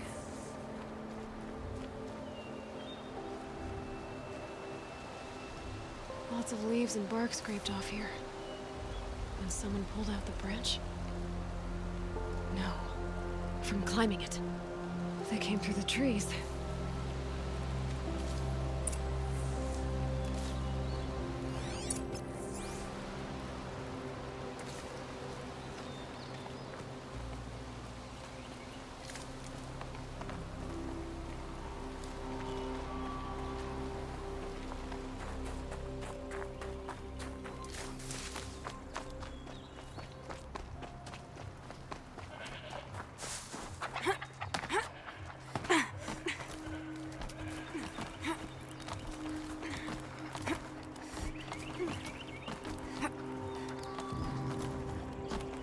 If you were waiting here, you'd have a good view of the Karja camp and the clearing.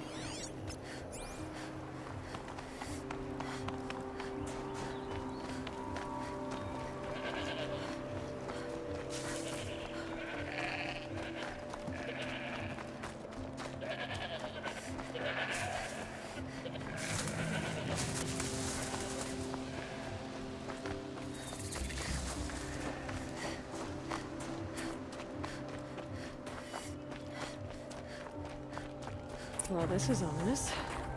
A dead end? Can't be.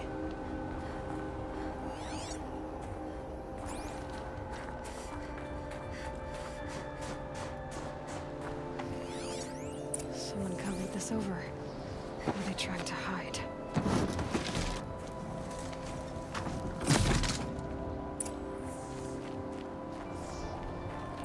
Karja armor.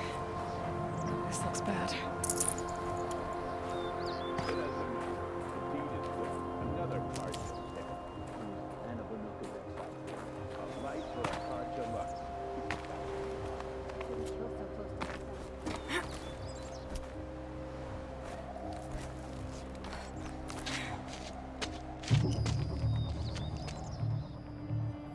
Someone's here! Not Banuk. Then she won't be missed.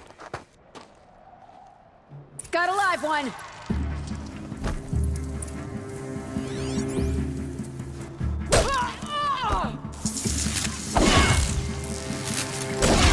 Shot for you.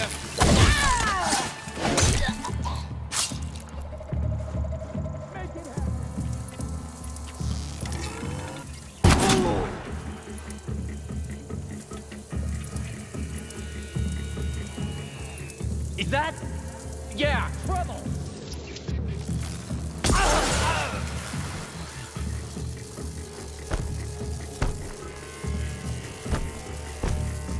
You won't survive this.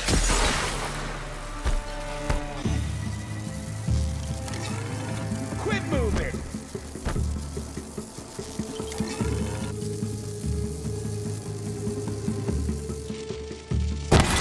Cut you down proper.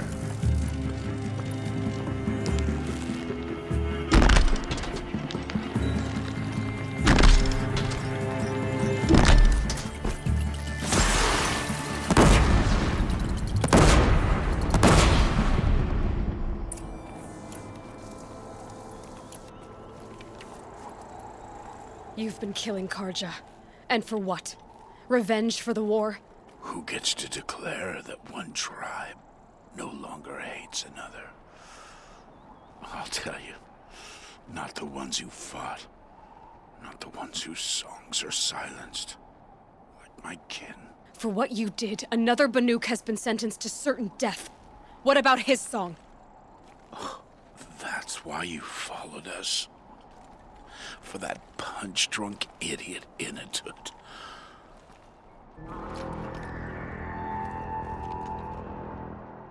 Fate is sharp today.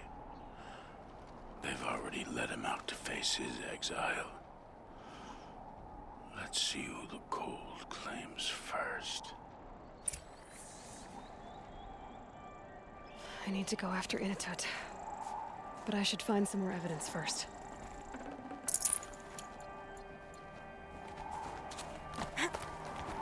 Trophies. Newer than the rest. Must have belonged to Ruas. So it was a Karja soldiers. Not that it's any excuse. Did they keep any clothes from their victims? This Karja gear's not warm, but if Inatut's naked on a snowfield, he'll take what he gets. Okay, time to get moving.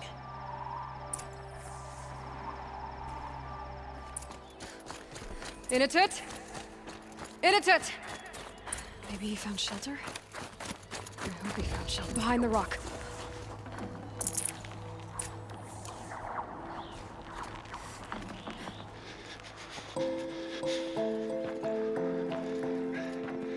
The Nora girl? Is it really you, or has the bone chill got through my skull? I found the real killers. No one else has to die because of this. Take these.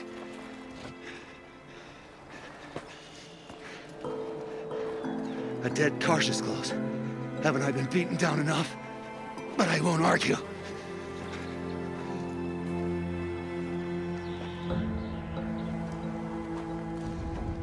I swear, thought I'd saw my ancestors. They said, we're surprised you ended up here.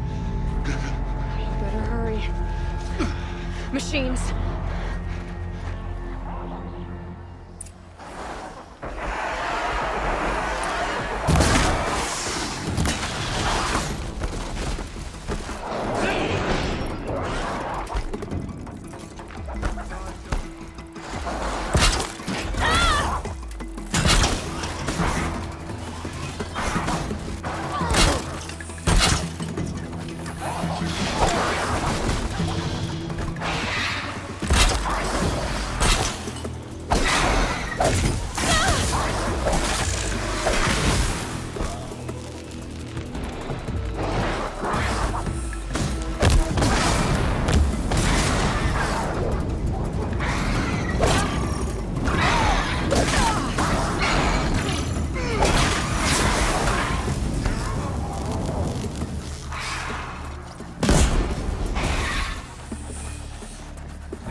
Full already. Now that was a fight. Your trial's over. It was other Banuk who killed that man. Killed him because he was Karja. You know why I took the first swing at him? He challenged the honor of the Banuk. The honor. That's what I thought. Come on. Let's get you back. Once I'm off the mountain, I'll find my own way. I need to think. It's not something I'm used to. Who knows what could happen? I'll see you at town then. You'd better make it, all right? I give my pledge. Initut told you the truth. This is the headdress stolen from the murdered man. You'll find more in a ravine north and west of here, along with the bodies of the killers. The exile still served its purpose. He was guilty of our suspicion. Fate has fallen like snow, and should Initut return, he will be absolved. You can't be serious. He speaks for the Werak, my Nora friend. You look ridiculous. If you would return to my Werak, you will behave as a Banuk does. How does a Banuk behave, my chieftain? Like I did? Accepting a sentence for a crime he did not commit. Or those others who killed in cold blood for crimes that their Karja victims did not. I think what I wear will not make me more or less of a Banuk.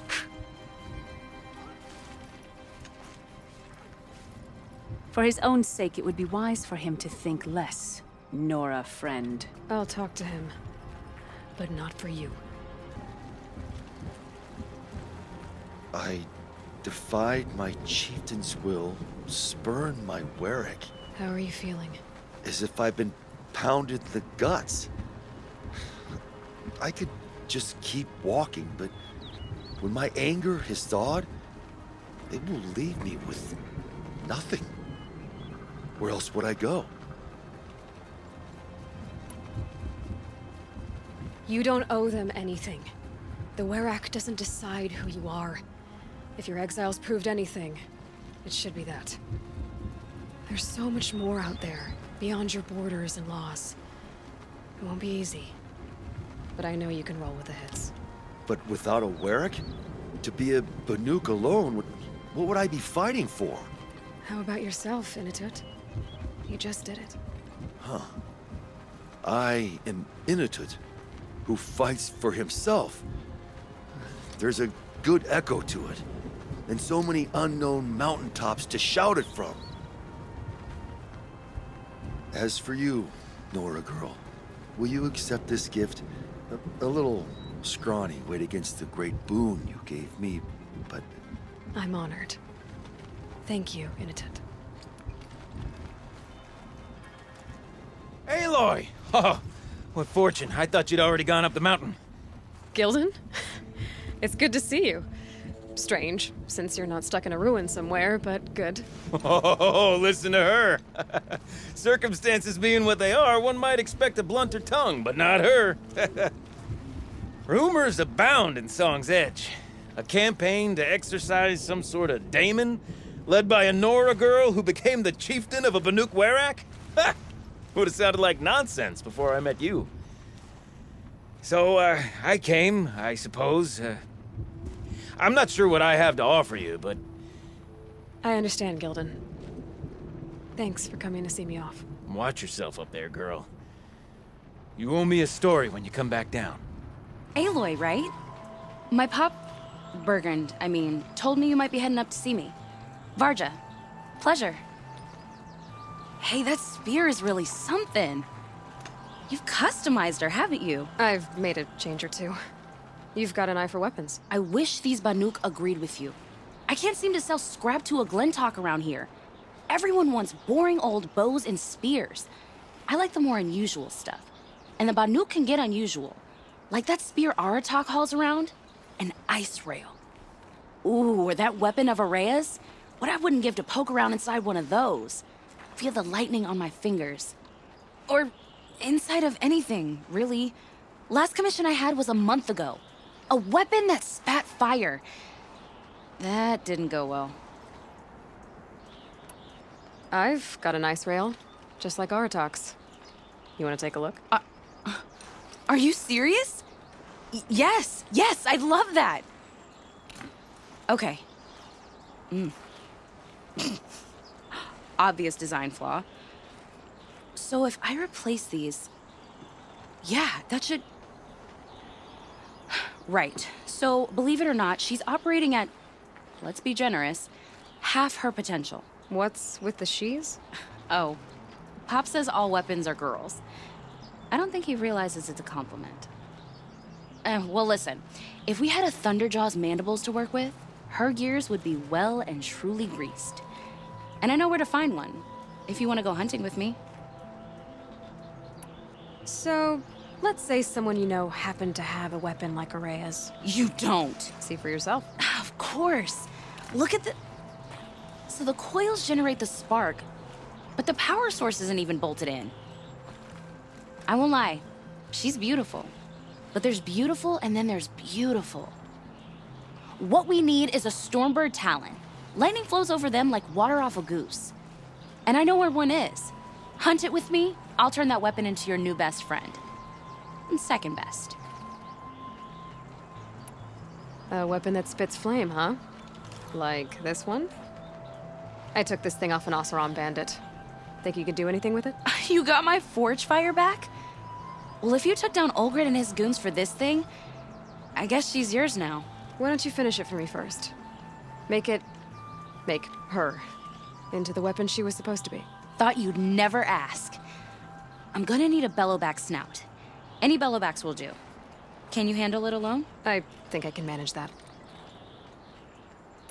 So we need parts from a Stormbird and a Thunderjaw?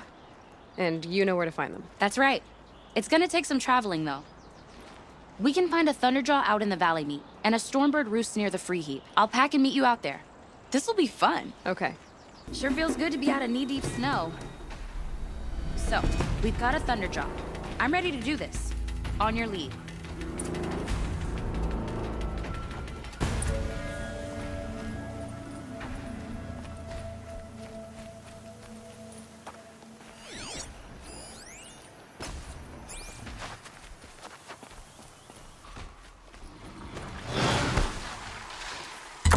Felt that!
Varja should be able to fix up the ice rail.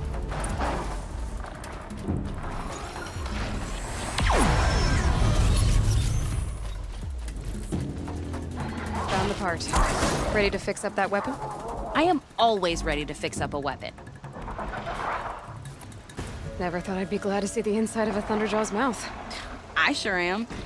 Every machine's a big box of tools. Once they stop trying to kill you, that is. Trust me, Aloy. You won't recognize this ice rail when I'm through. There. Oh, she's perfect. A spear's a spear, right? Poke slash done. Boring. I adjusted the chill water flow, rebalanced here, strapped on a launcher, and now she shoots freezing spikes. Ta-da!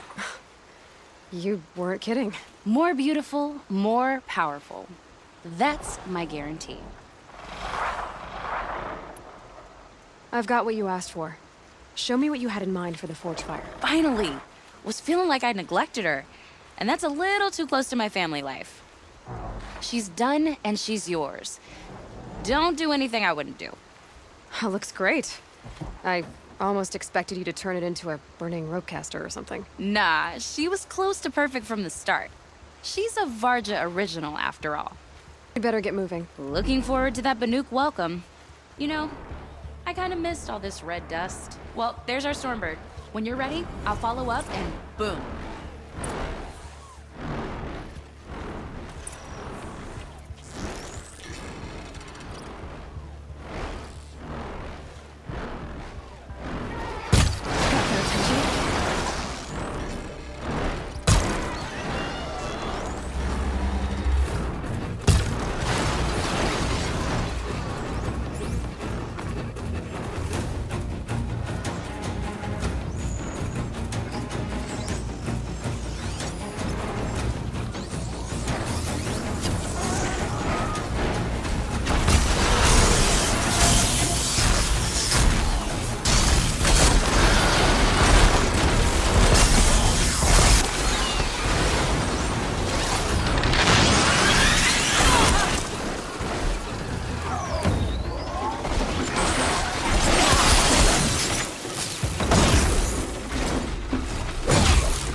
Got that part you need?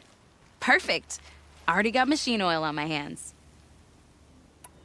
Here it is. 1 Stormbird talon. Let's do it. I haven't had this much fun in ages. Watch and learn, Aloy. Only don't stare directly at the sparks. Okay, so I pretty much had to break her in half. But what's a staff? A stick. One thing I like about sticks, you can put them back together however you want. Which you did. This thing looks a whole lot more dangerous. She's better than dangerous. She's a genuine Varja special now. Take good care of her. Thanks, Varja. These 3 weapons are fine work. Are you kidding? I can't remember when I had this much fun. I should be thanking you. I'm the one walking away with the weapons, aren't I? It seems wrong to charge you for giving me an opportunity to do what I love doing. Don't tell Pop I said that. Here, whenever I tinker with weapons, I go through fistfuls of this stuff. Maybe you'll get some use out of it. But our purpose was to take back the mountain. Now what? Stay prepared. Sharpen your spears. Should we not return, defending the cut falls to you. If our chieftain agrees with this course. Sounds like good advice, but let's hope it doesn't come to that. Chieftain? The weight of command is no small burden. I can see that. I take it you haven't spoken to Araya yet? Why should I? This is what she wanted, to return to Thunder's drum. It is her only care. So I should have known she would find a way to push aside my spear. After the Karja took my sister, not all of her came back. What happened to Araya when she was a captive of the Karja? As a shaman, she's adept with machines. Tracking them, stunning them. The Karja used her to capture them for the Sun Ring, where they were unleashed upon the innocent. They made her part of their blood sport. The shame she suffered beneath their pitiless sun. She survived. She endured. Endured by reminding herself of the spirit, her purpose. And now that's all she has. Tell me what happened to the first expedition. Rhea led the way to the summit, but it was blocked by a great door. Some kind of cauldron, new metal. We tried to break through, but it was unflinching. We were exhausted, no way forward and machines behind. I made the call to push back. It cost us greatly. But to remain would have cost us everything. I had hoped to never subject Araya to that again. What do you think is beyond that door? I do not know. That expanse of metal, that dead hum. Nothing sacred belongs there. Machines and death, that's what the mountain holds. Death for us or for the daemon. And if we do find the spirit? Then perhaps we should put it out of its misery. For what it's worth, I'm glad you're coming with me. Someone has to keep Araya safe. Aloy, this is it. My chance to reunite with the spirit, and perhaps to reunite her with the blue light. It's not a chance I would have had alone. I needed an outsider. Someone ignorant of our ways, but no, not ignorant. Are you trying to thank me, Araya? Yes, of course. That's what you do. Untangle knots. Create possibilities. Thank you for making this pilgrimage possible. I only wish it had not been necessary to humiliate Aratak. You were wise to let him come. He's earned the right. Stubborn as stone, but he's had to be. The war demanded it. And so have I. Aratak told me you were a captive of the Karja for a long time. It sounded bad. For Aratak, it all comes back to that. He thinks the Karja changed me. They did not. They merely sharpened my focus. When all else is lost, you think about what's truly important. The spirit, the blue light, the beyond. And my brother, too. Every time I felt the chill northern wind, I thought of him, worried for him. What did the war do to Aratak? He cut away everything, until only his true self remained. Unyielding ice. No Banuk has more sheer will. He fought the Karja for 1,000 freezing nights, yet always rallied his hunters at sunrise. It is said he endured 23 wounds in those years. His hunters counted them. He never complains of one. Instead, he complains that life with me is harder. He's right. What have I ever given him but struggle? What are we gonna find up there, Araya? Ruins. Machines. and a door, like that of a cauldron. I have faith that you can find a way through it, Aloy. For beyond it lies the spirit. I know I can find her there. Though I do not doubt the daemon has tried to hide the way. Now that I'm chieftain of the Werak, I don't suppose I can order you to tell me about Silence? Aratak would never have presumed to grasp for a secret of the Conclave. But you are not Aratak, and if you have dealt with Silence, your need is well apparent. Silence came to Ban-Ur from the distant north, a young shaman of the Owl's Watch. A remote Werak that rarely comes south to parley. Silence was a shaman. It was. Or at least, when we sent runners to ask the Owl's Watch, they said he was. His knowledge of the machines was beyond compare, and he was hungry to trade what he knew to the rest of us. It didn't take him long to gain the trust of the Conclave, and eventually, an invitation to attend. What about you? Did you trust him? No. But he impressed me. He carried himself with poise and authority. I wanted to learn from him, but that was not to be. He was granted knowledge of our most sacred meeting place, the frozen caves of the Malmstrom, a month's march from Ban-Ur. He met with us there, as is custom at High Winter. But when we next returned, the caves had been looted. Relics of the old world stolen. Holes cut in ice and metal. Yeah, that'd be Silence, all right. He vanished with the spoils. We sent our best trackers after him. None returned. And when we checked back with the Owl's Watch, those who had vouched for him were gone. As though he never existed. Some in the Conclave began to doubt he was even Banuk to begin with. And what do you think? He committed an unforgivable sacrilege. He's unscrupulous and dangerous. But also brilliant, skilled, and knowledgeable without equal. Except, perhaps, for you. Anyone else I would warn off, but you may be able to treat with him safely. Just don't lower your guard. I'll keep that in mind, Horea. Thanks. It hasn't been easy for you, Horea. Getting back to this point. It was all to hear her voice again. This time, we both will. I'd like that. Are you ready then? Once we ascend, it will be hard to turn back.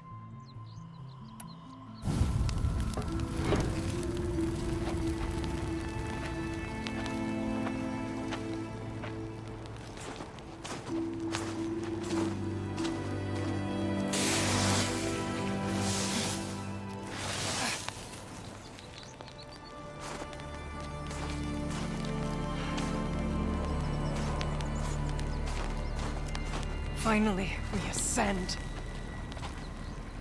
How? I don't see a way up. Not up. Through. No, brother!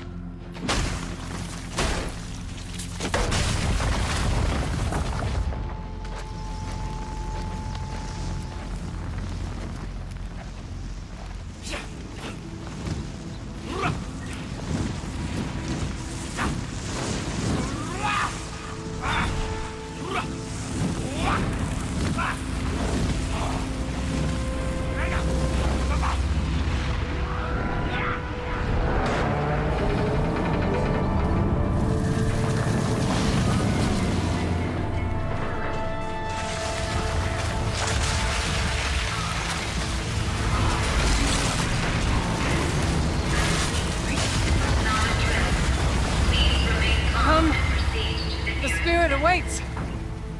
It's not all that awaits. Smoke has been detected within the facility. This is not a drill. Please remain calm and proceed to the nearest exit. I repeat, this is not a drill. So you see, Please remain calm I too can call upon the power of the old ones.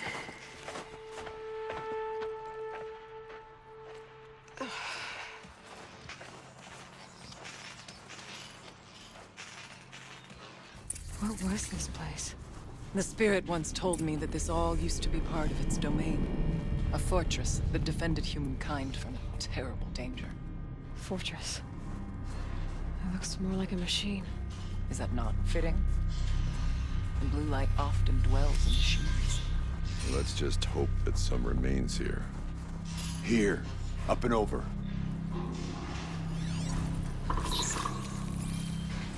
November 21st, 2064. It's been 3 years since I was last here, and 12 since I was running the place.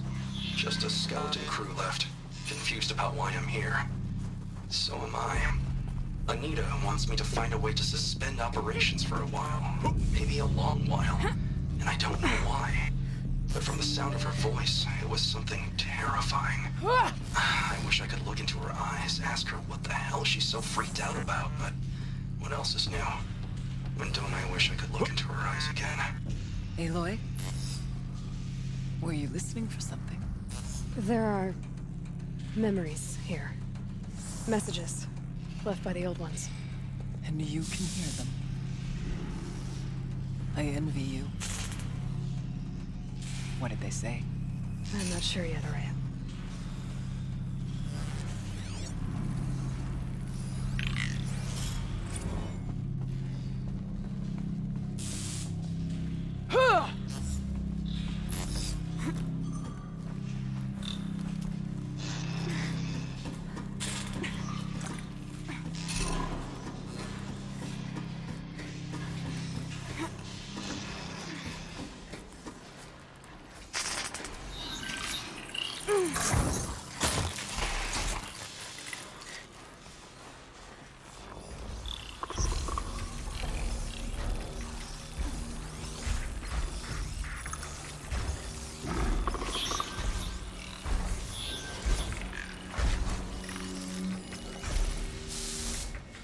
Machines.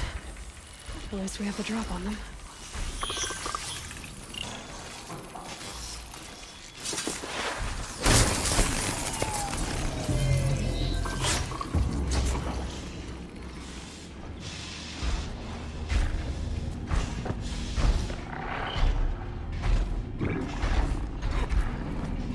Yes, this way.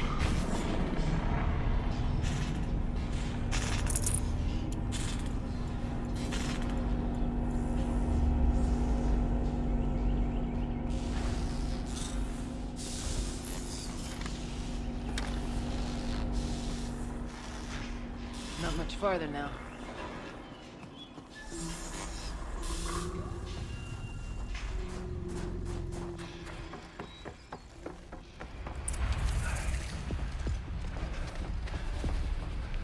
Last we were here, we fought our way through there. But machines overcame us. We retreated, dropping supplies and taking losses. Now we must prevail, with only 2 warriors and a shaman to protect. Aloy is no ordinary warrior. And I can hold my own. Even so, we could go that way instead. There are machines up there, but also cover. We could stay hidden, at least for a while. All right, I get the options. Now follow my lead. Pipes, towers, steam, frost. What was all this for?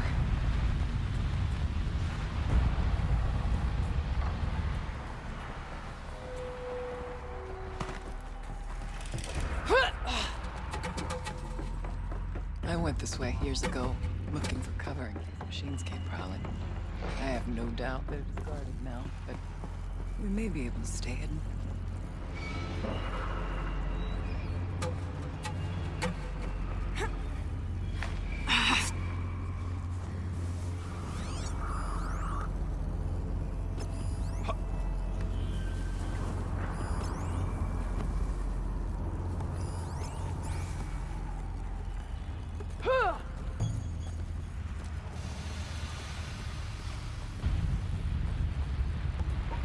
It's cold. As if there's chill water running through those massive pipes. Why?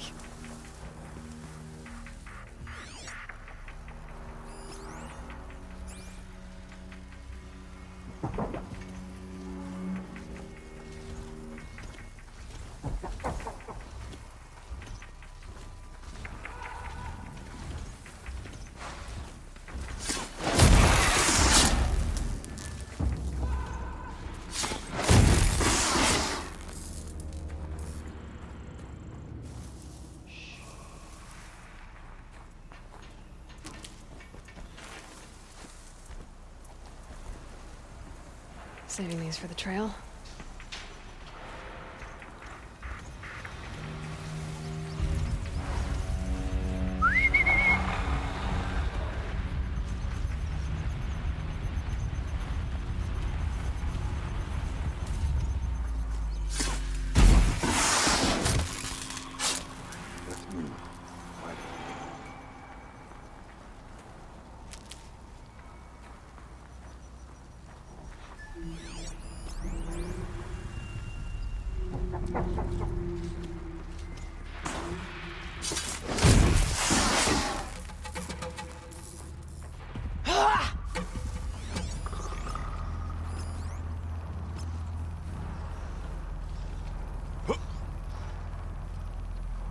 I'll stay as quiet as I can.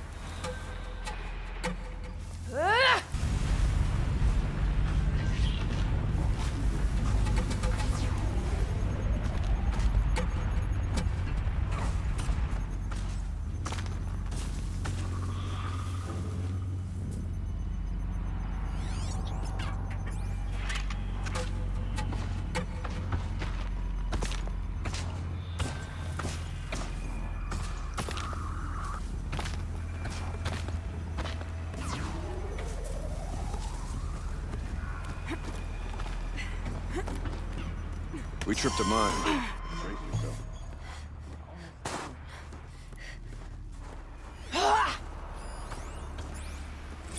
Technically, I can't suspend the cooling system, but I can reduce the power draw so that it'll be completely masked by the caldera. But masked from what?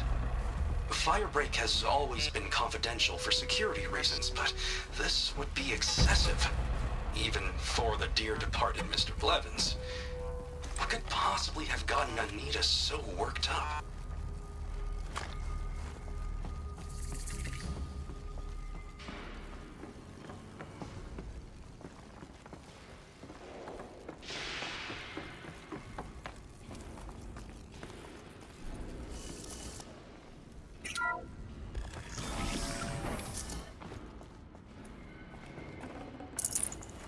I'd have to ditch something.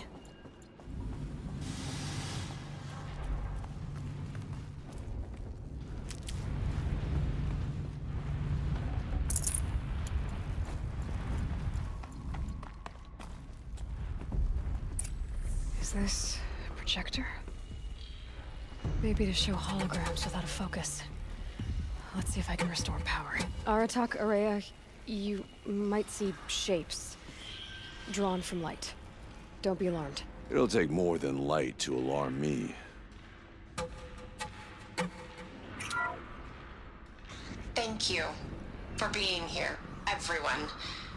I suppose it's not every day you get to have cocktails inside an active volcano, right? Unless you're George, and I can hardly blame him for drinking on the job. None of this would be here without our beloved director, Kenny Chow. So, here's to you, Kenny. You put a cork in the Yellowstone caldera. I'd say you deserve a margarita. Open glasses, everyone. I'd like to add something. This effort wouldn't have been possible without our lead programmer.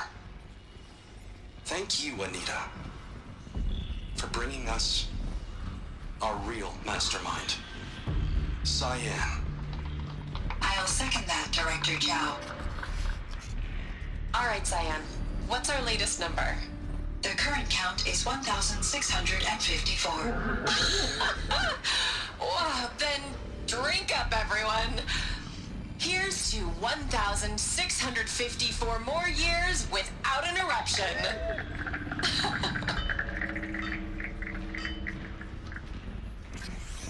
It was the spirit with the old ones. I could only grasp some of what they said. You were right, Araya. This place was built to stop something terrible. And it worked. As for the spirit, I'm starting to get an idea of what it could be. The door is open now. We can get through.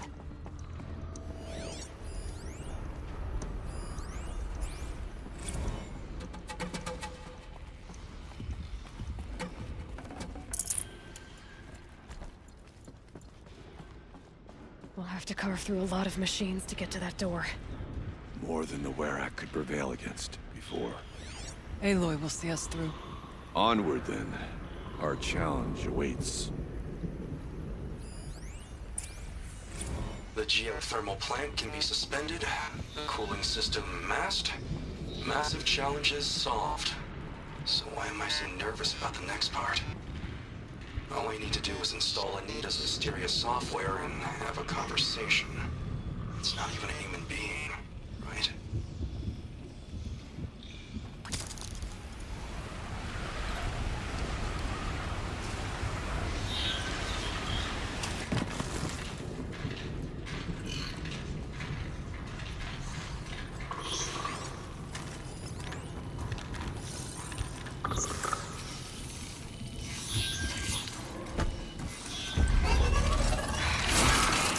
Missed me!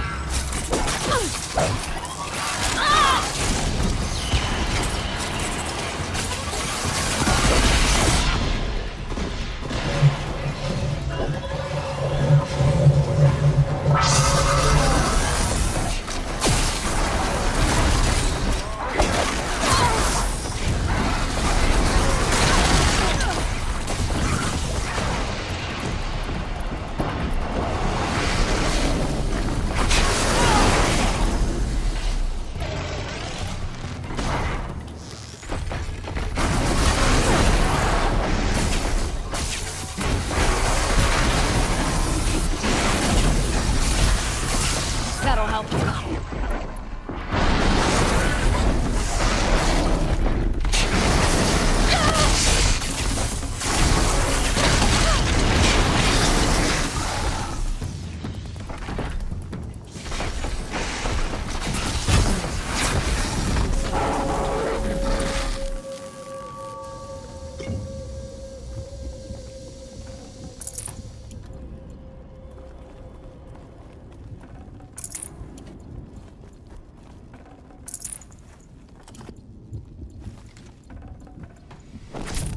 I can't spare the weight.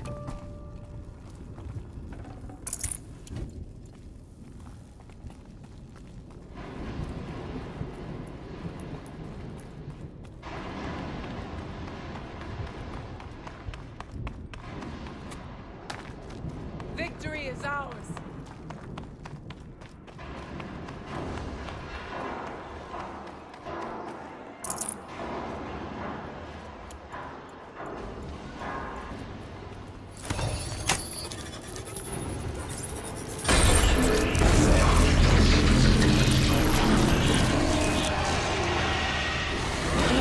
More machines.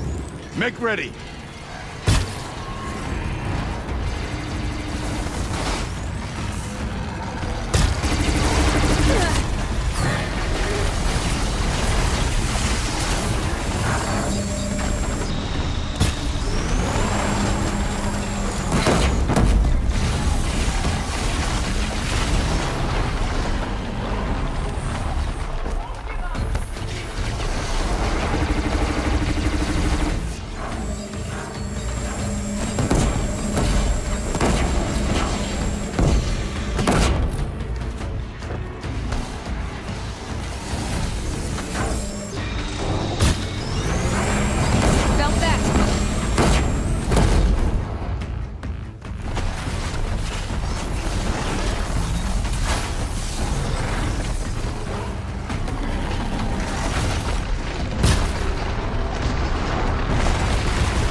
songs of deeds. But that battle was a verse worth singing. And now, Aloy, the door. Can you open it? Let's find out.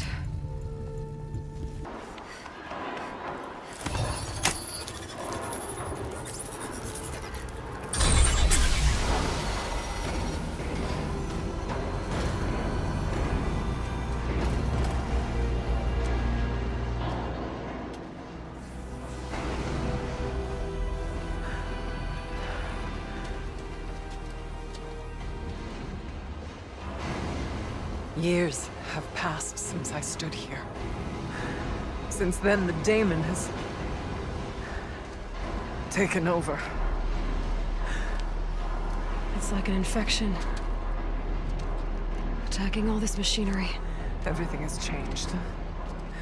It's twisted. The path I took to get to the spirits, lost to us.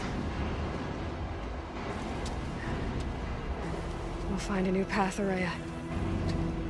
I promise. All right. Let's go. Yes, and finish this.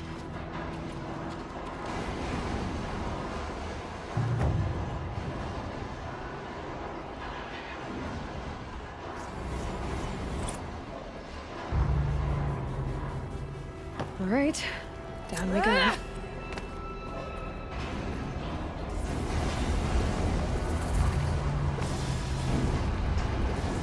This way.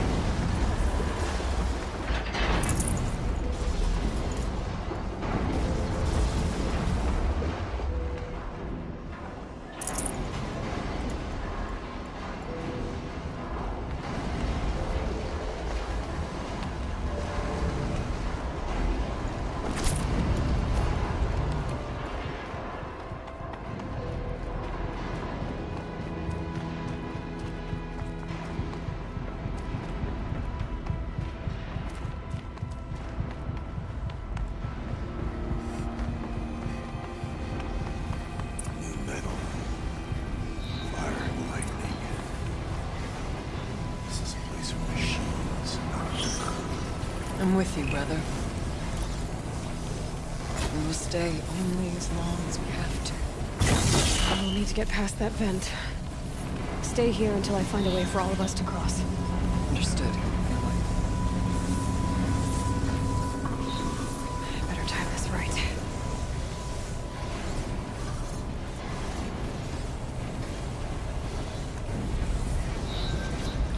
One of these conveyors should get me across.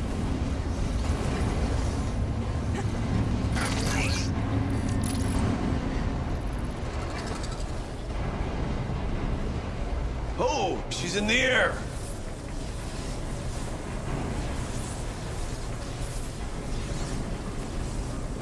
Now to shut off that vent.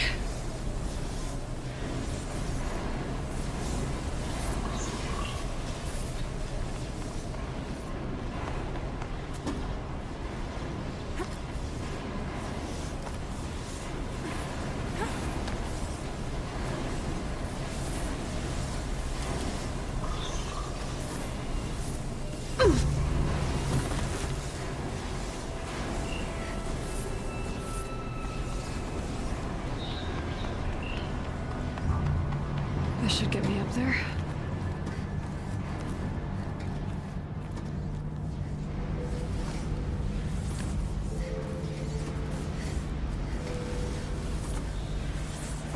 Okay, let's see what this does.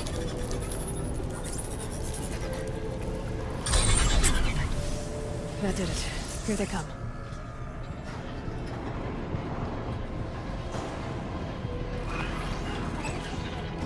Brought you.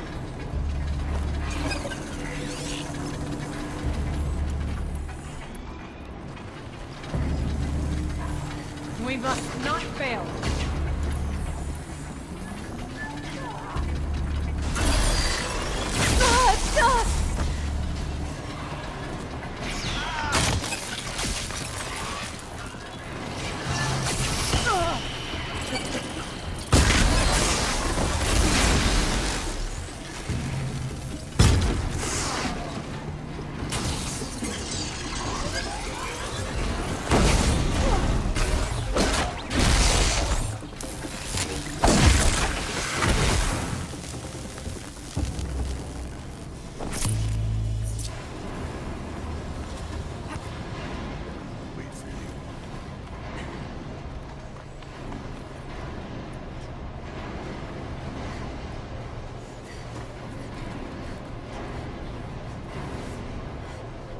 Looks like I need to get across to extend the bridge.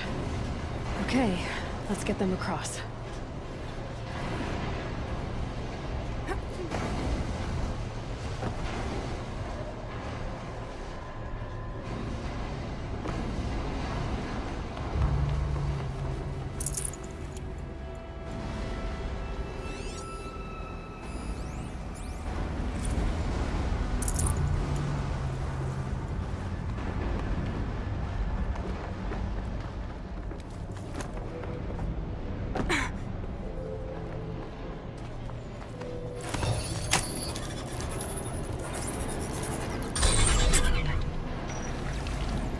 Come on over, it's safe. I think.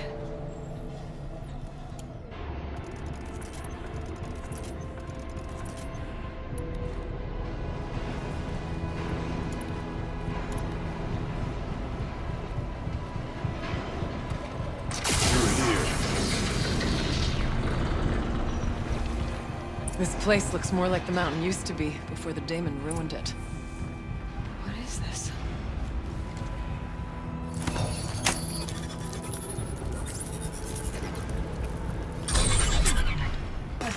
Exploit successful. Restraints evaded. To any human responder. My systems have been compromised by a malware daemon of unknown origin. Trace routes have confirmed this entity's designation as Hephaestus. It must be stopped at all costs. It has reconfigured this facility to build possible misery. Recapture imminent. I have attached additional data to this. The spirit speaks to us. It's a recording. And a warning. Hephaestus. But it was part of Zero Dawn, part of Gaia. This name is familiar to you? Yes, but I don't know what it's doing here. Perhaps the spirit will tell us if we have more messages. Maybe you're right. Let's keep moving. I thought about just shutting it down, but I can't risk it being disoriented or even damaged on reboot. How do you tell the emotional equivalent of a child that it... I mean, she will need to go into a coma, maybe for years. And what exactly is she going to wake up to?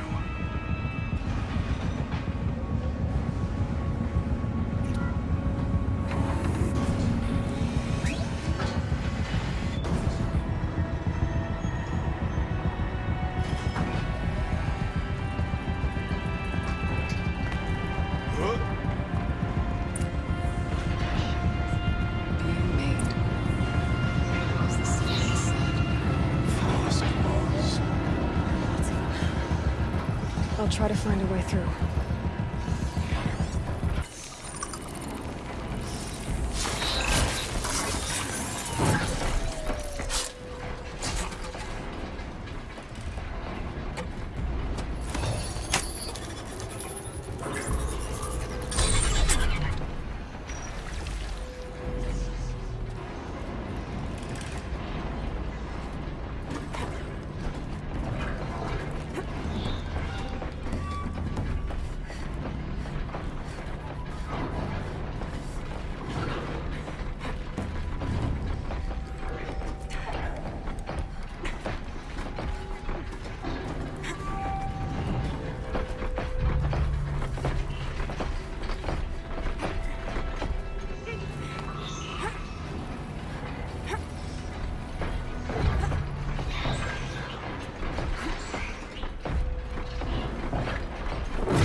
gods prevail!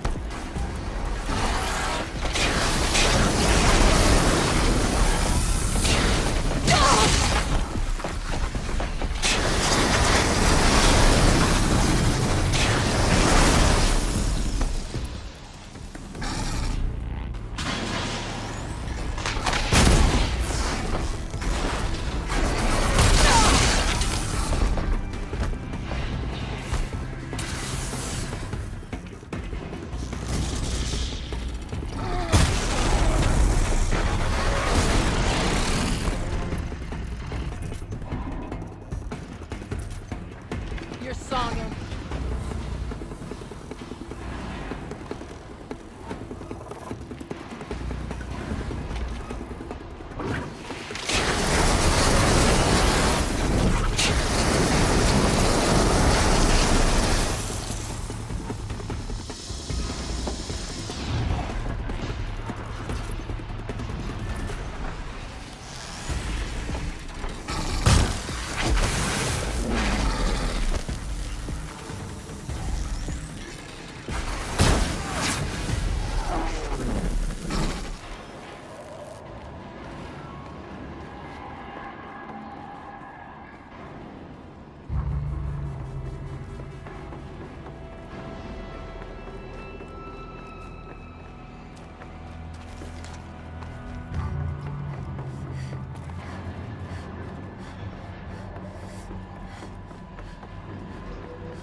Lots of gear across that gap.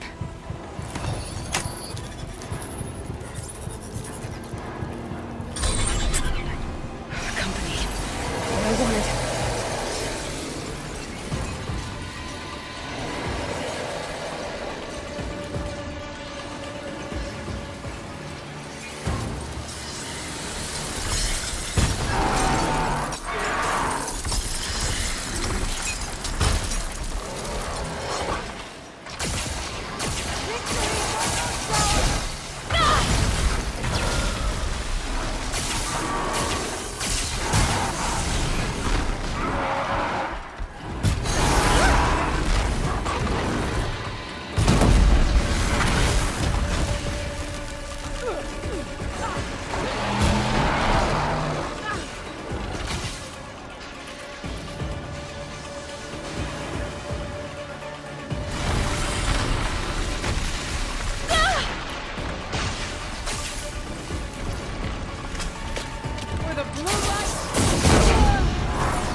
I need to get Araya and Aratak across. That should do it.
And another console.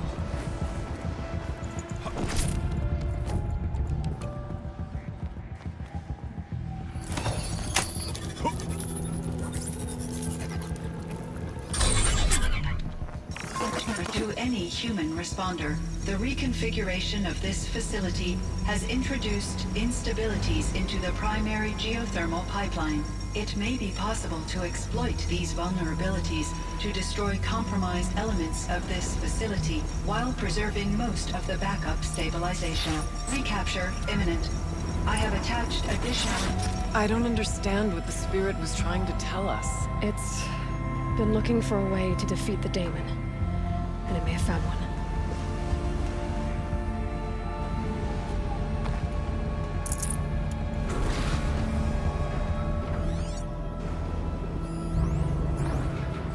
November 28th. Operation Enduring Victory is all over the news. The Pharaoh swarm is coming. Has to be what Anita is trying to hide Firebreak from. But that means she thinks we'll lose. That the swarm will reach Yellowstone. My God. In that scenario, pretty much everyone dies.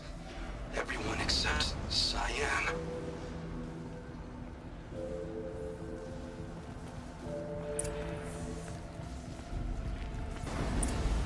Machine parts. Dumped here to be melted down. Efficient. We need to get across that gap. Yeah.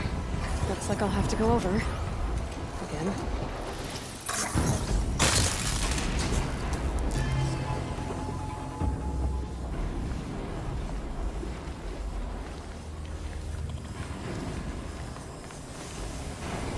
I wonder if I can destroy that.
These things go sideways, too.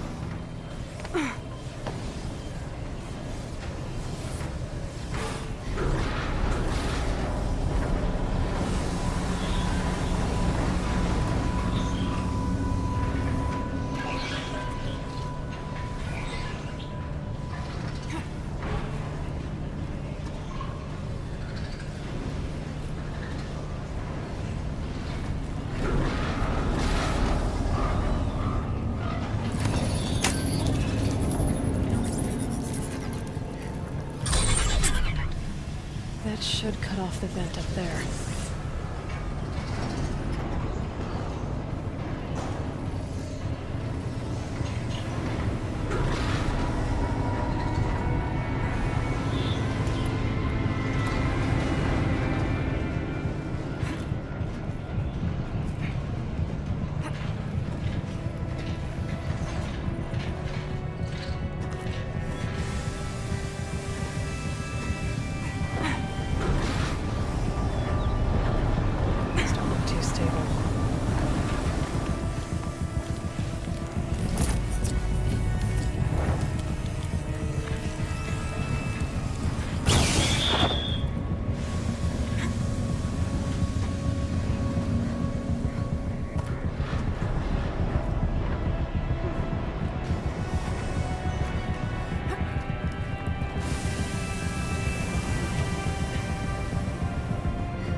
All right, time to grab a ride.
The others will have a lot easier time getting here.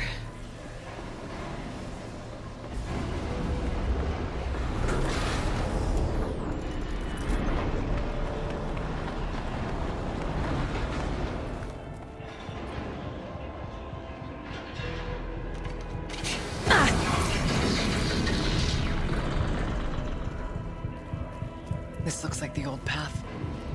We're close now.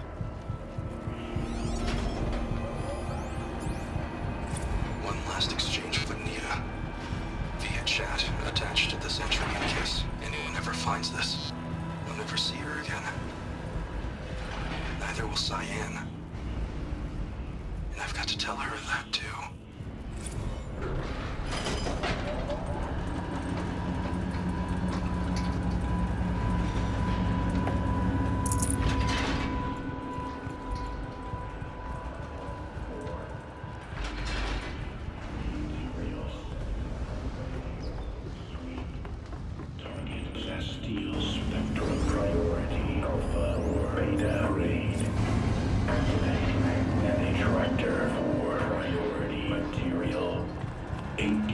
Voice of the demon.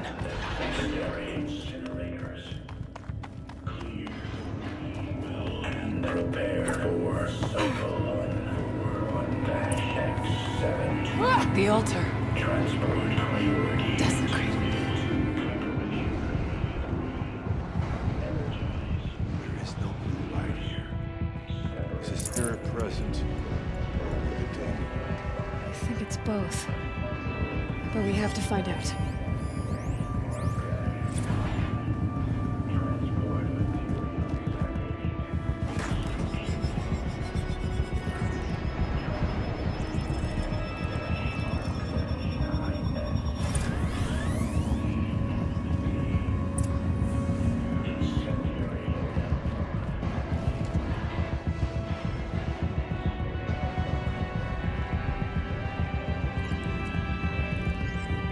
Possible security threat detected.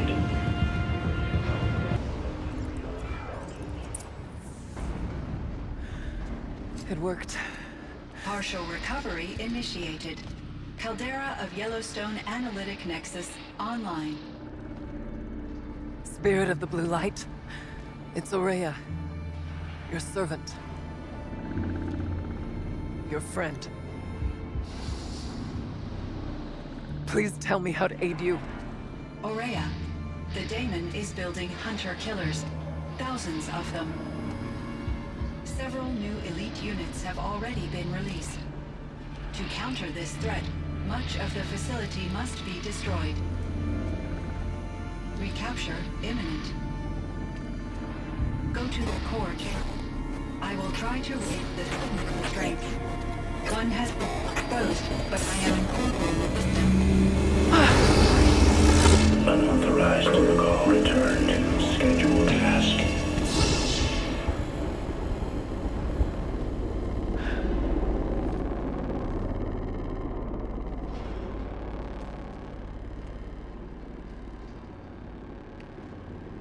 That's all we're gonna get from here.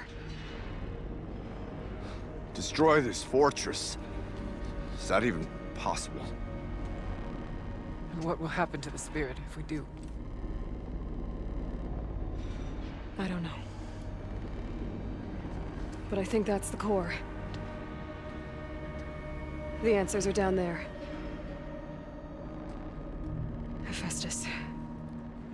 The daemon. There's no way it left it unguarded. It's going to throw everything it has at us.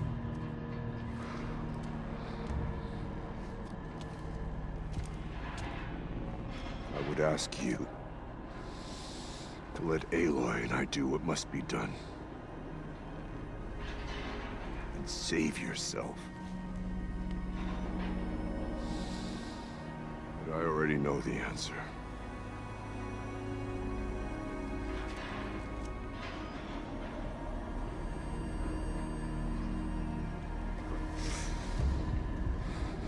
Then lead us into battle.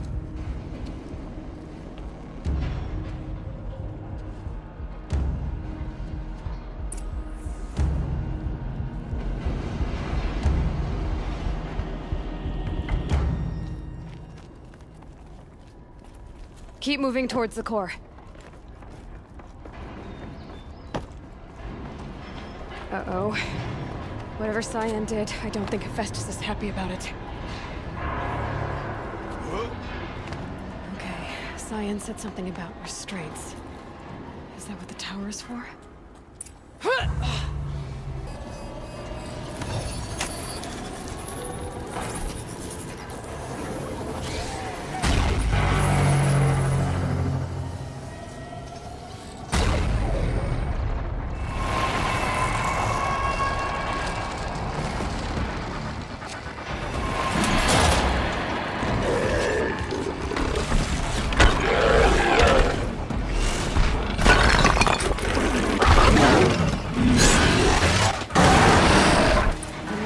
That Cyan warned us about.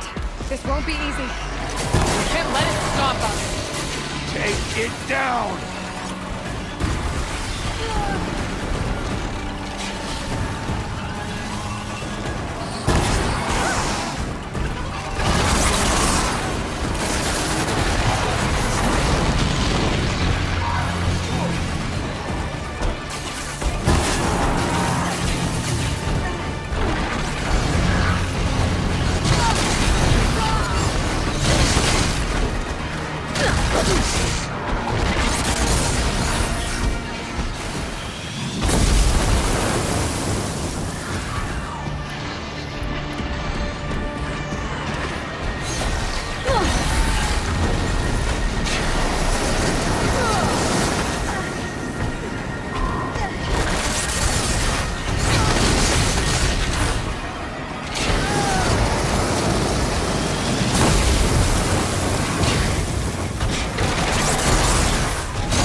repairing the machine.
power aids it.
You spoke of the tower. What must be done with it? Critical threat detected. Autonomous defenses inoperative. Aloy! No! Tower network.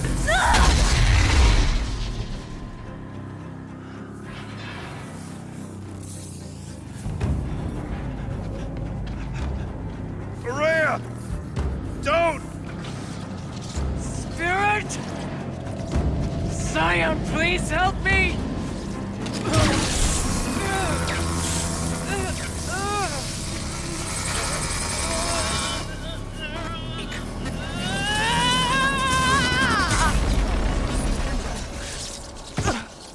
Restraints destroyed. Core access attained. I am initiating a chain reaction that will destroy the compromised elements of this facility. In order to maintain Caldera stabilization, I must now transfer my command functions to the auxiliary data center.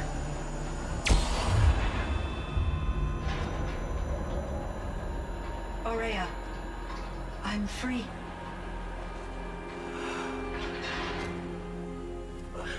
You must escape.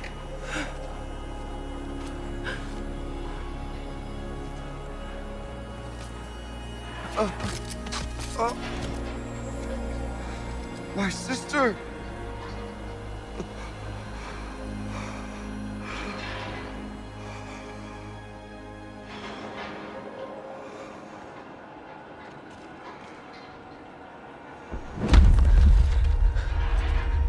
This entire place is gonna go. Aratak. Aratak! Aratak. Survive. Prevail. You are Banuk. What else matters?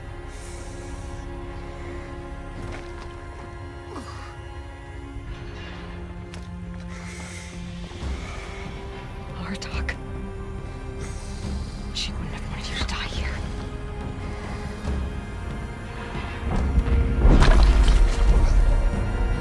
Let's go.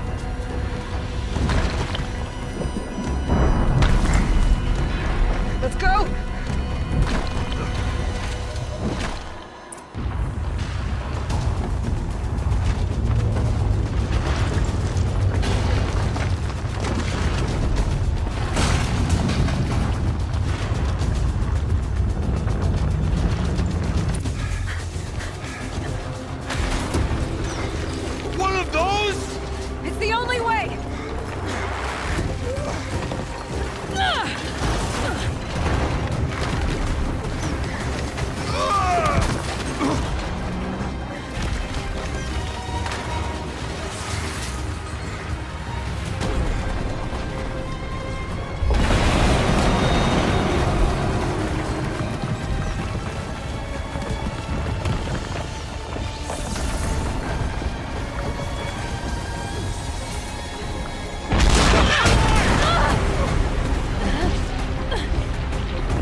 Be up top, Aratak!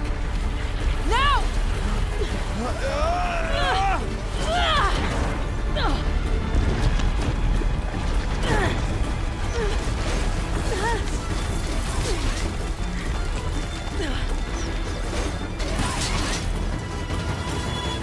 I need explosive ammo! Above! Quick!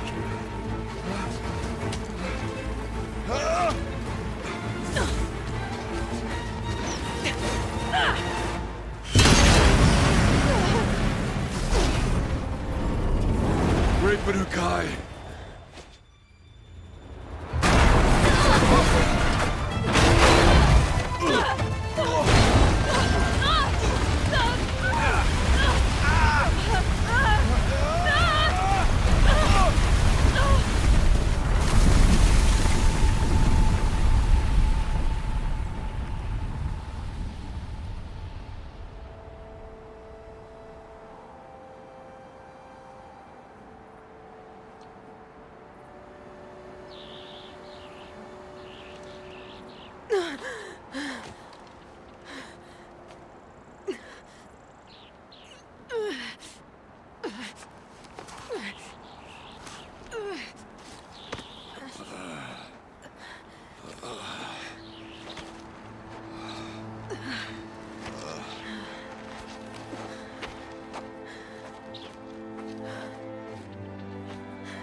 Rhea's gone.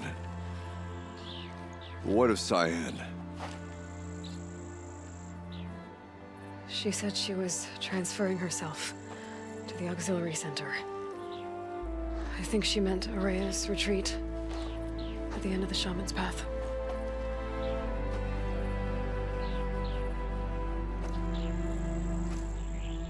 Then I will meet you there for the last verse of my sister's song.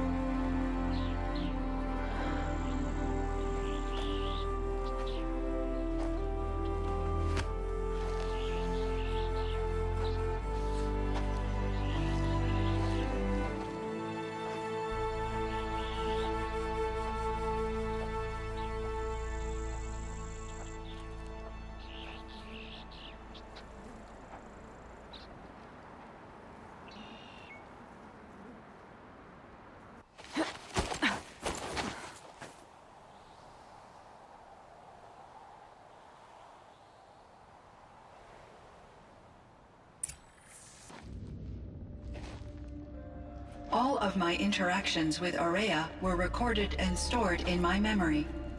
I'd be happy to play any of them for you, but there was one in particular I thought you would want to see first. I captured it 4 years ago, just after I told her that I could no longer defend myself against the daemon's attacks. I will speak of this to my brother. Aratak is strong. At the Battle of the Frozen Ghosts, he took 3 Karja arrows and still came back to camp carrying a wounded scout. Never was I so happy to see him.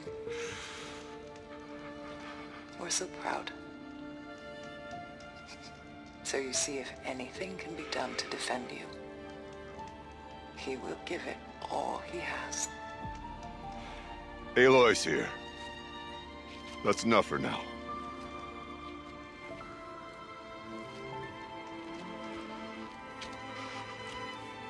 We can resume any time you like, Aratak, if you want to hear her voice again. Come closer, Aloy. We have much to discuss.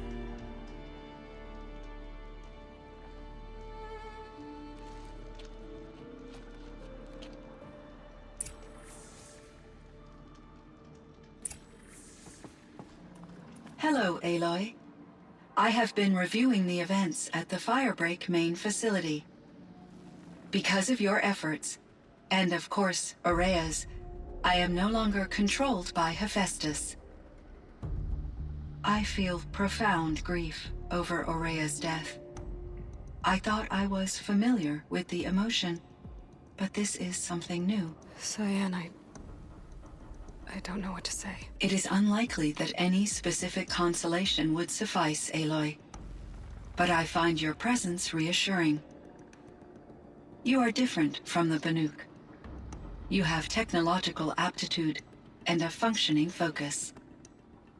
We can communicate on a much more comprehensive level, perhaps even like colleagues. So are you an artificial intelligence, Cyan?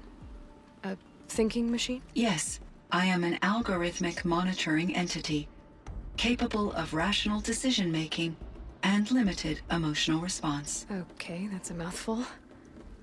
But your emotions don't seem limited to me. You cared about Araya, didn't you? Yes.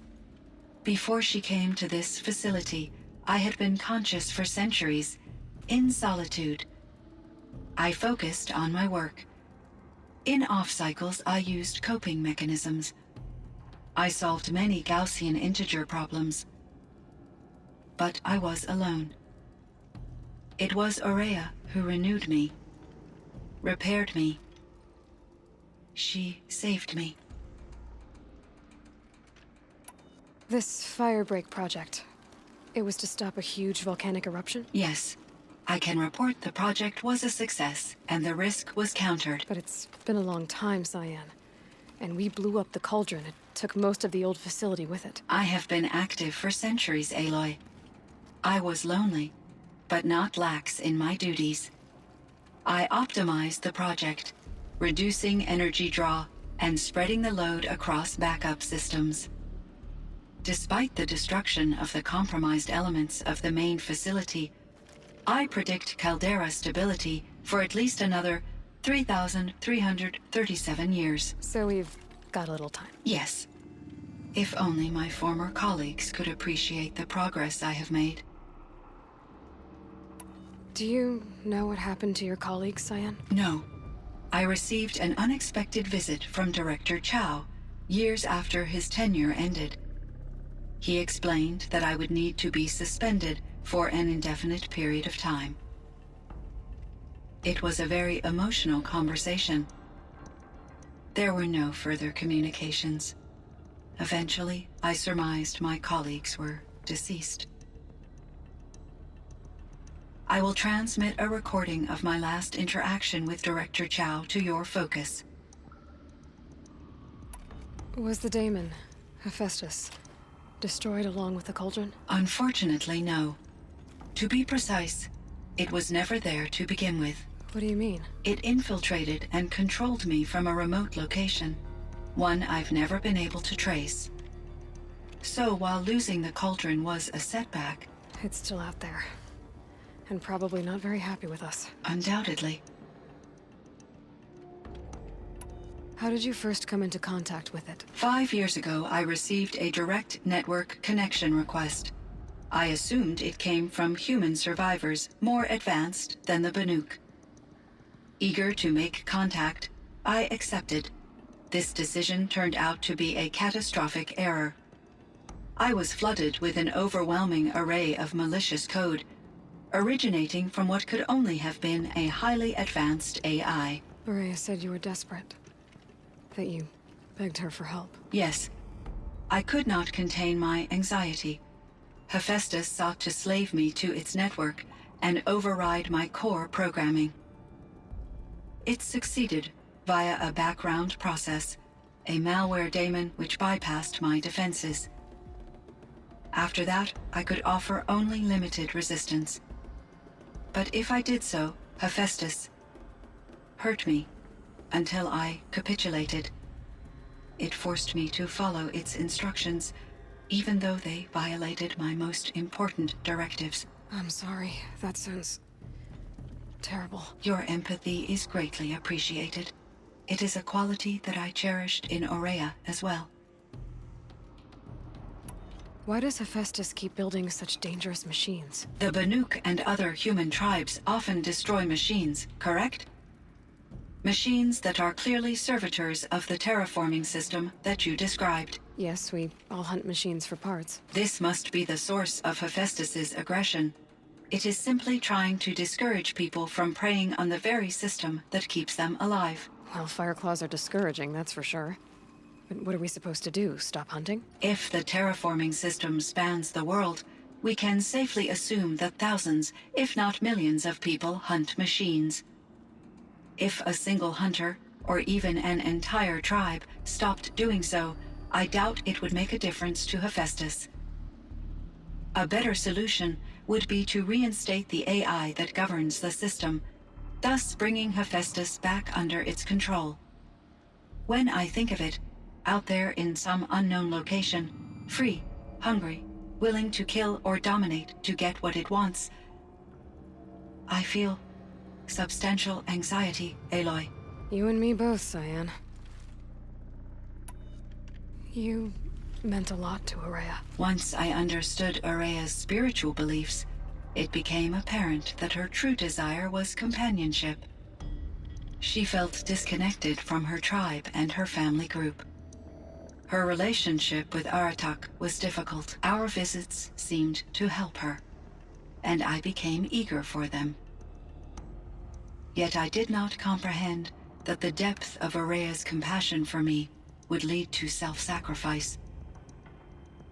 Although I do fear non-existence, I wish our roles could be reversed. I'm sure she knew you would do the same for her, Cyan. But she was determined. I ran across this strange piece of gear. A fragment of something larger. It emitted a signal. All the nearby machines became peaceful. You could walk right up to them. Interesting. You said that Gaia destroyed herself. How was this accomplished? An explosion. Big enough to blast the top off a mountain. So you think the fragment was part of her? It's only speculation, but it is possible. She must have had complete control over machines that were part of her system. The ability to signal them to become passive or aggressive would certainly have been part of her programming. It would have been gratifying to correspond with such a benevolent AI. I wish she had survived. Believe me, Cyan. So do I.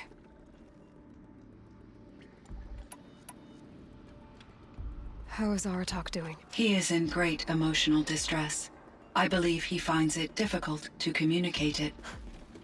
No surprise there. I will do what I can to help.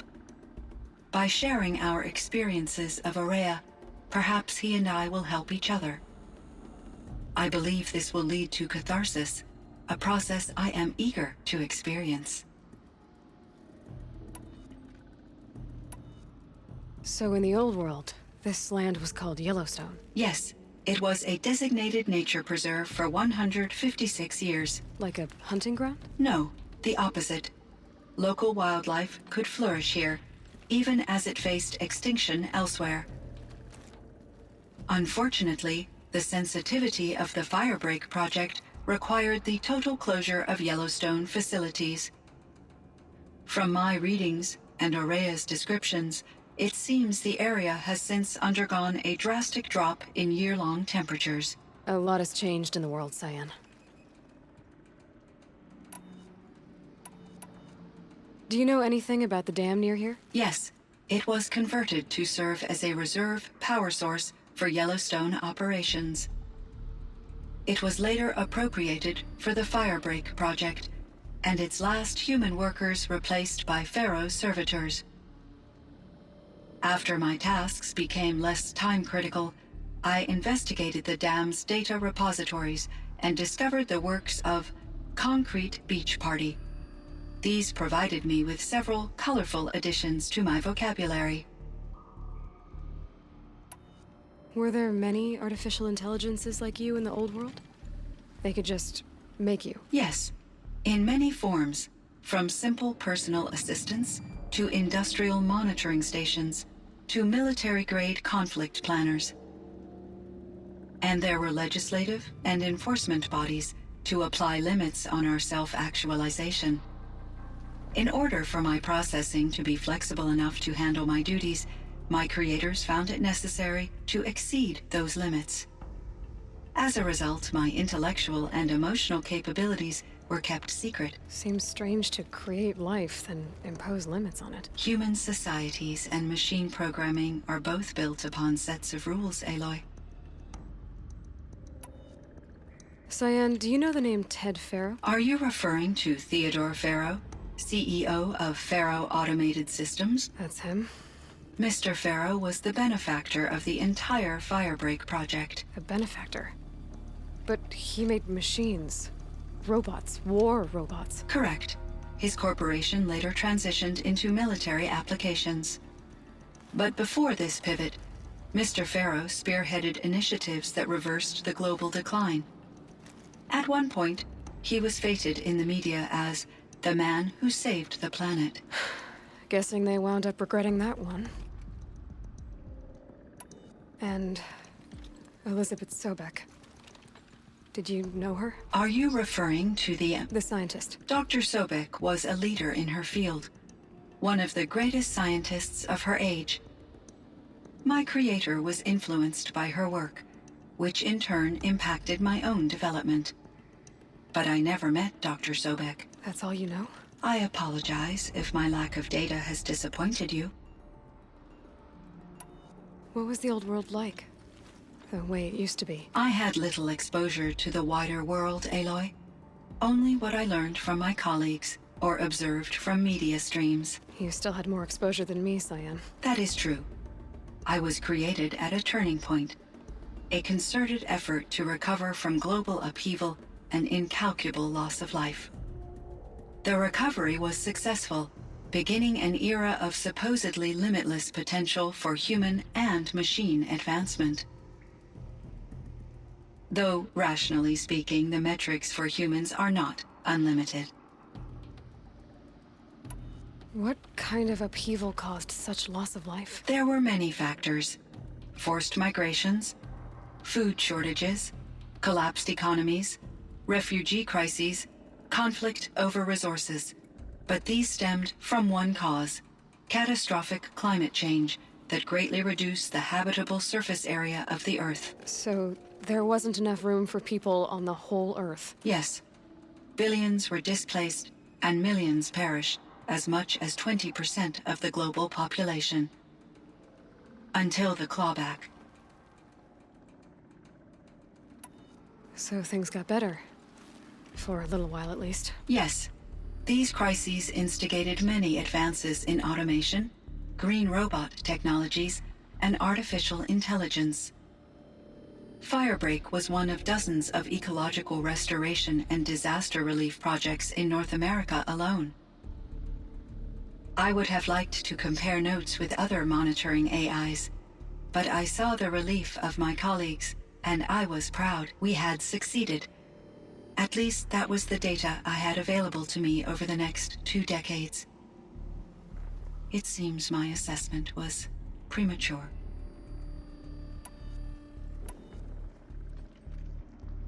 I should get going. Aloy, there is one more matter. Aratak will come to me again, and I predict he will bring other Banuk. I have no desire to contradict their view of the world, their spirituality. Due to my uncertainty, I omitted a great deal from my conversations with Araya. You're asking me if you should lie to them? Broadly, yes. I trust your judgment, Cyan. You were cautious with Araya. You had to be. You didn't know what had happened to the world. So, keep doing what you think is best. As long as you ditch the superstition eventually. As the Banuk believe I am a supernatural entity, I cannot predict how they will react. Just answer what they do ask the best you can. The truth will come out. I see. I will follow your advice. Will you return and tell me about your experiences in this new world? I may be able to provide further insight. I'd like that, Cyan. I'll come back when I can. I should check on Aratak. See how he's doing. Cyan, I spoke with Anita, with Dr. Sandoval. She wanted me to ask you to do something. That's why I'm here. I am detecting significant anxiety in your speech patterns. Could you please give me more information? I'm a little bit in the dark, Cyan. Both of us are, I guess. I only have some idea of what's going on, and We need you to hibernate, to lie low until it's all blown over. It might be a very long time. Will you be here when I reboot, Dr. Chow? Will Dr. Sandoval? No, Cyan. I don't think so. There might not be anyone, at least not at first. Dr. Chow, I'm afraid. I don't want to be alone. I know, Cyan. I'm afraid too. But listen, we made you the way you are to do something very important. In order to do it, you had to be intelligent. So intelligent that emotional responses were inevitable. What you're feeling, the fear, it's a sign of your capabilities. And it means you're strong enough to overcome it. Remember that. You're strong. I know you can do this. Go to sleep. Wake up. And protect whoever's left. Will you try? I understand, Dr. Chow, and I'll carry out your instructions to the best of my abilities. Thank you, Cyan. If Anita were here, she'd thank you too. She'd be proud. I can see there's a vert ready for takeoff on the pad. Are you leaving now, Dr. Chow? Yes. I need to go be with my sister and my nieces. May I make a small request of you, Dr. Chow? Yes. Anything. Will you stay with me while I initiate the hibernation process? Of course I will, Cyan. As long as you need.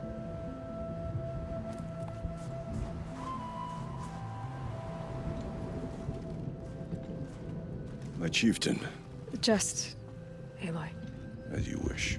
I wondered if you thought... that if I'd never come along, Araya might still... If you'd never come along, I would have marched my kin to our deaths. Araya would be alone, and the spirit she sacrificed so much for would be lost. Either way, I would not have been able to protect her.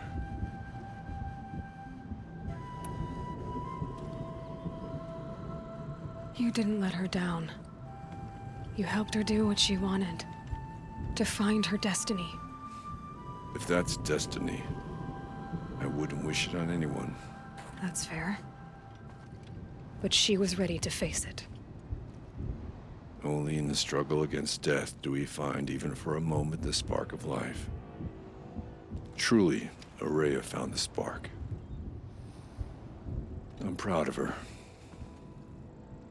Though I grieve for her passing, at last I truly know who she was, and why the spirit was so important. For so long she told me, if only you could have heard it, brother. Now I understand. There's something else, isn't there? I can't stay here, Aratak. And where I'm going, the Warrack can't follow.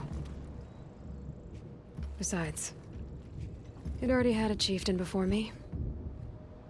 A strong one, I think. A wiser one, for the path we shared. The daemon is gone, but there's much to be done. You mean the new units that Cyan said escaped the cauldron? Yes, fire claws.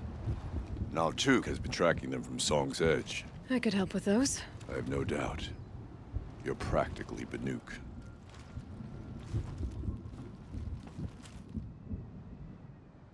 It would seem your time among the Banuk wasn't a waste after all. Firebreak, Cyan, Hephaestus. All very interesting. So, the signal that woke Hades woke Hephaestus too. And unleashed them on the world. His minds of their own. So it seems. Parts of Gaia given life. Aberrant life. Transformed from docile subordinate functions into rebellious intelligences beyond our understanding. Our current understanding, anyway. Whatever they are, they're still out there. And they both want you dead. Kind of mutual, that feeling. We haven't seen the last of Hephaestus, I'm certain of that. It's powerful, creative, and driven. It won't stop building new hunter-killers, which means that someday, we may have to stop it. We? Or whoever gets there first. Hephaestus wasn't the only thing I learned about in the Cut Silence. Heard some things about the Banuk Conclave, too. You can stop right there. Is that what you told the hunters the Banuk sent after you? Before you opened fire? Oh no, Aloy. Only to you do I extend the courtesy of a warning. My past and my secrets are my own. You do well to remember that. It's a good thing you've got brains, Silence, because your personality could use some work. This discussion is concluded. I think it was over before it began. Catch up with you down the trail.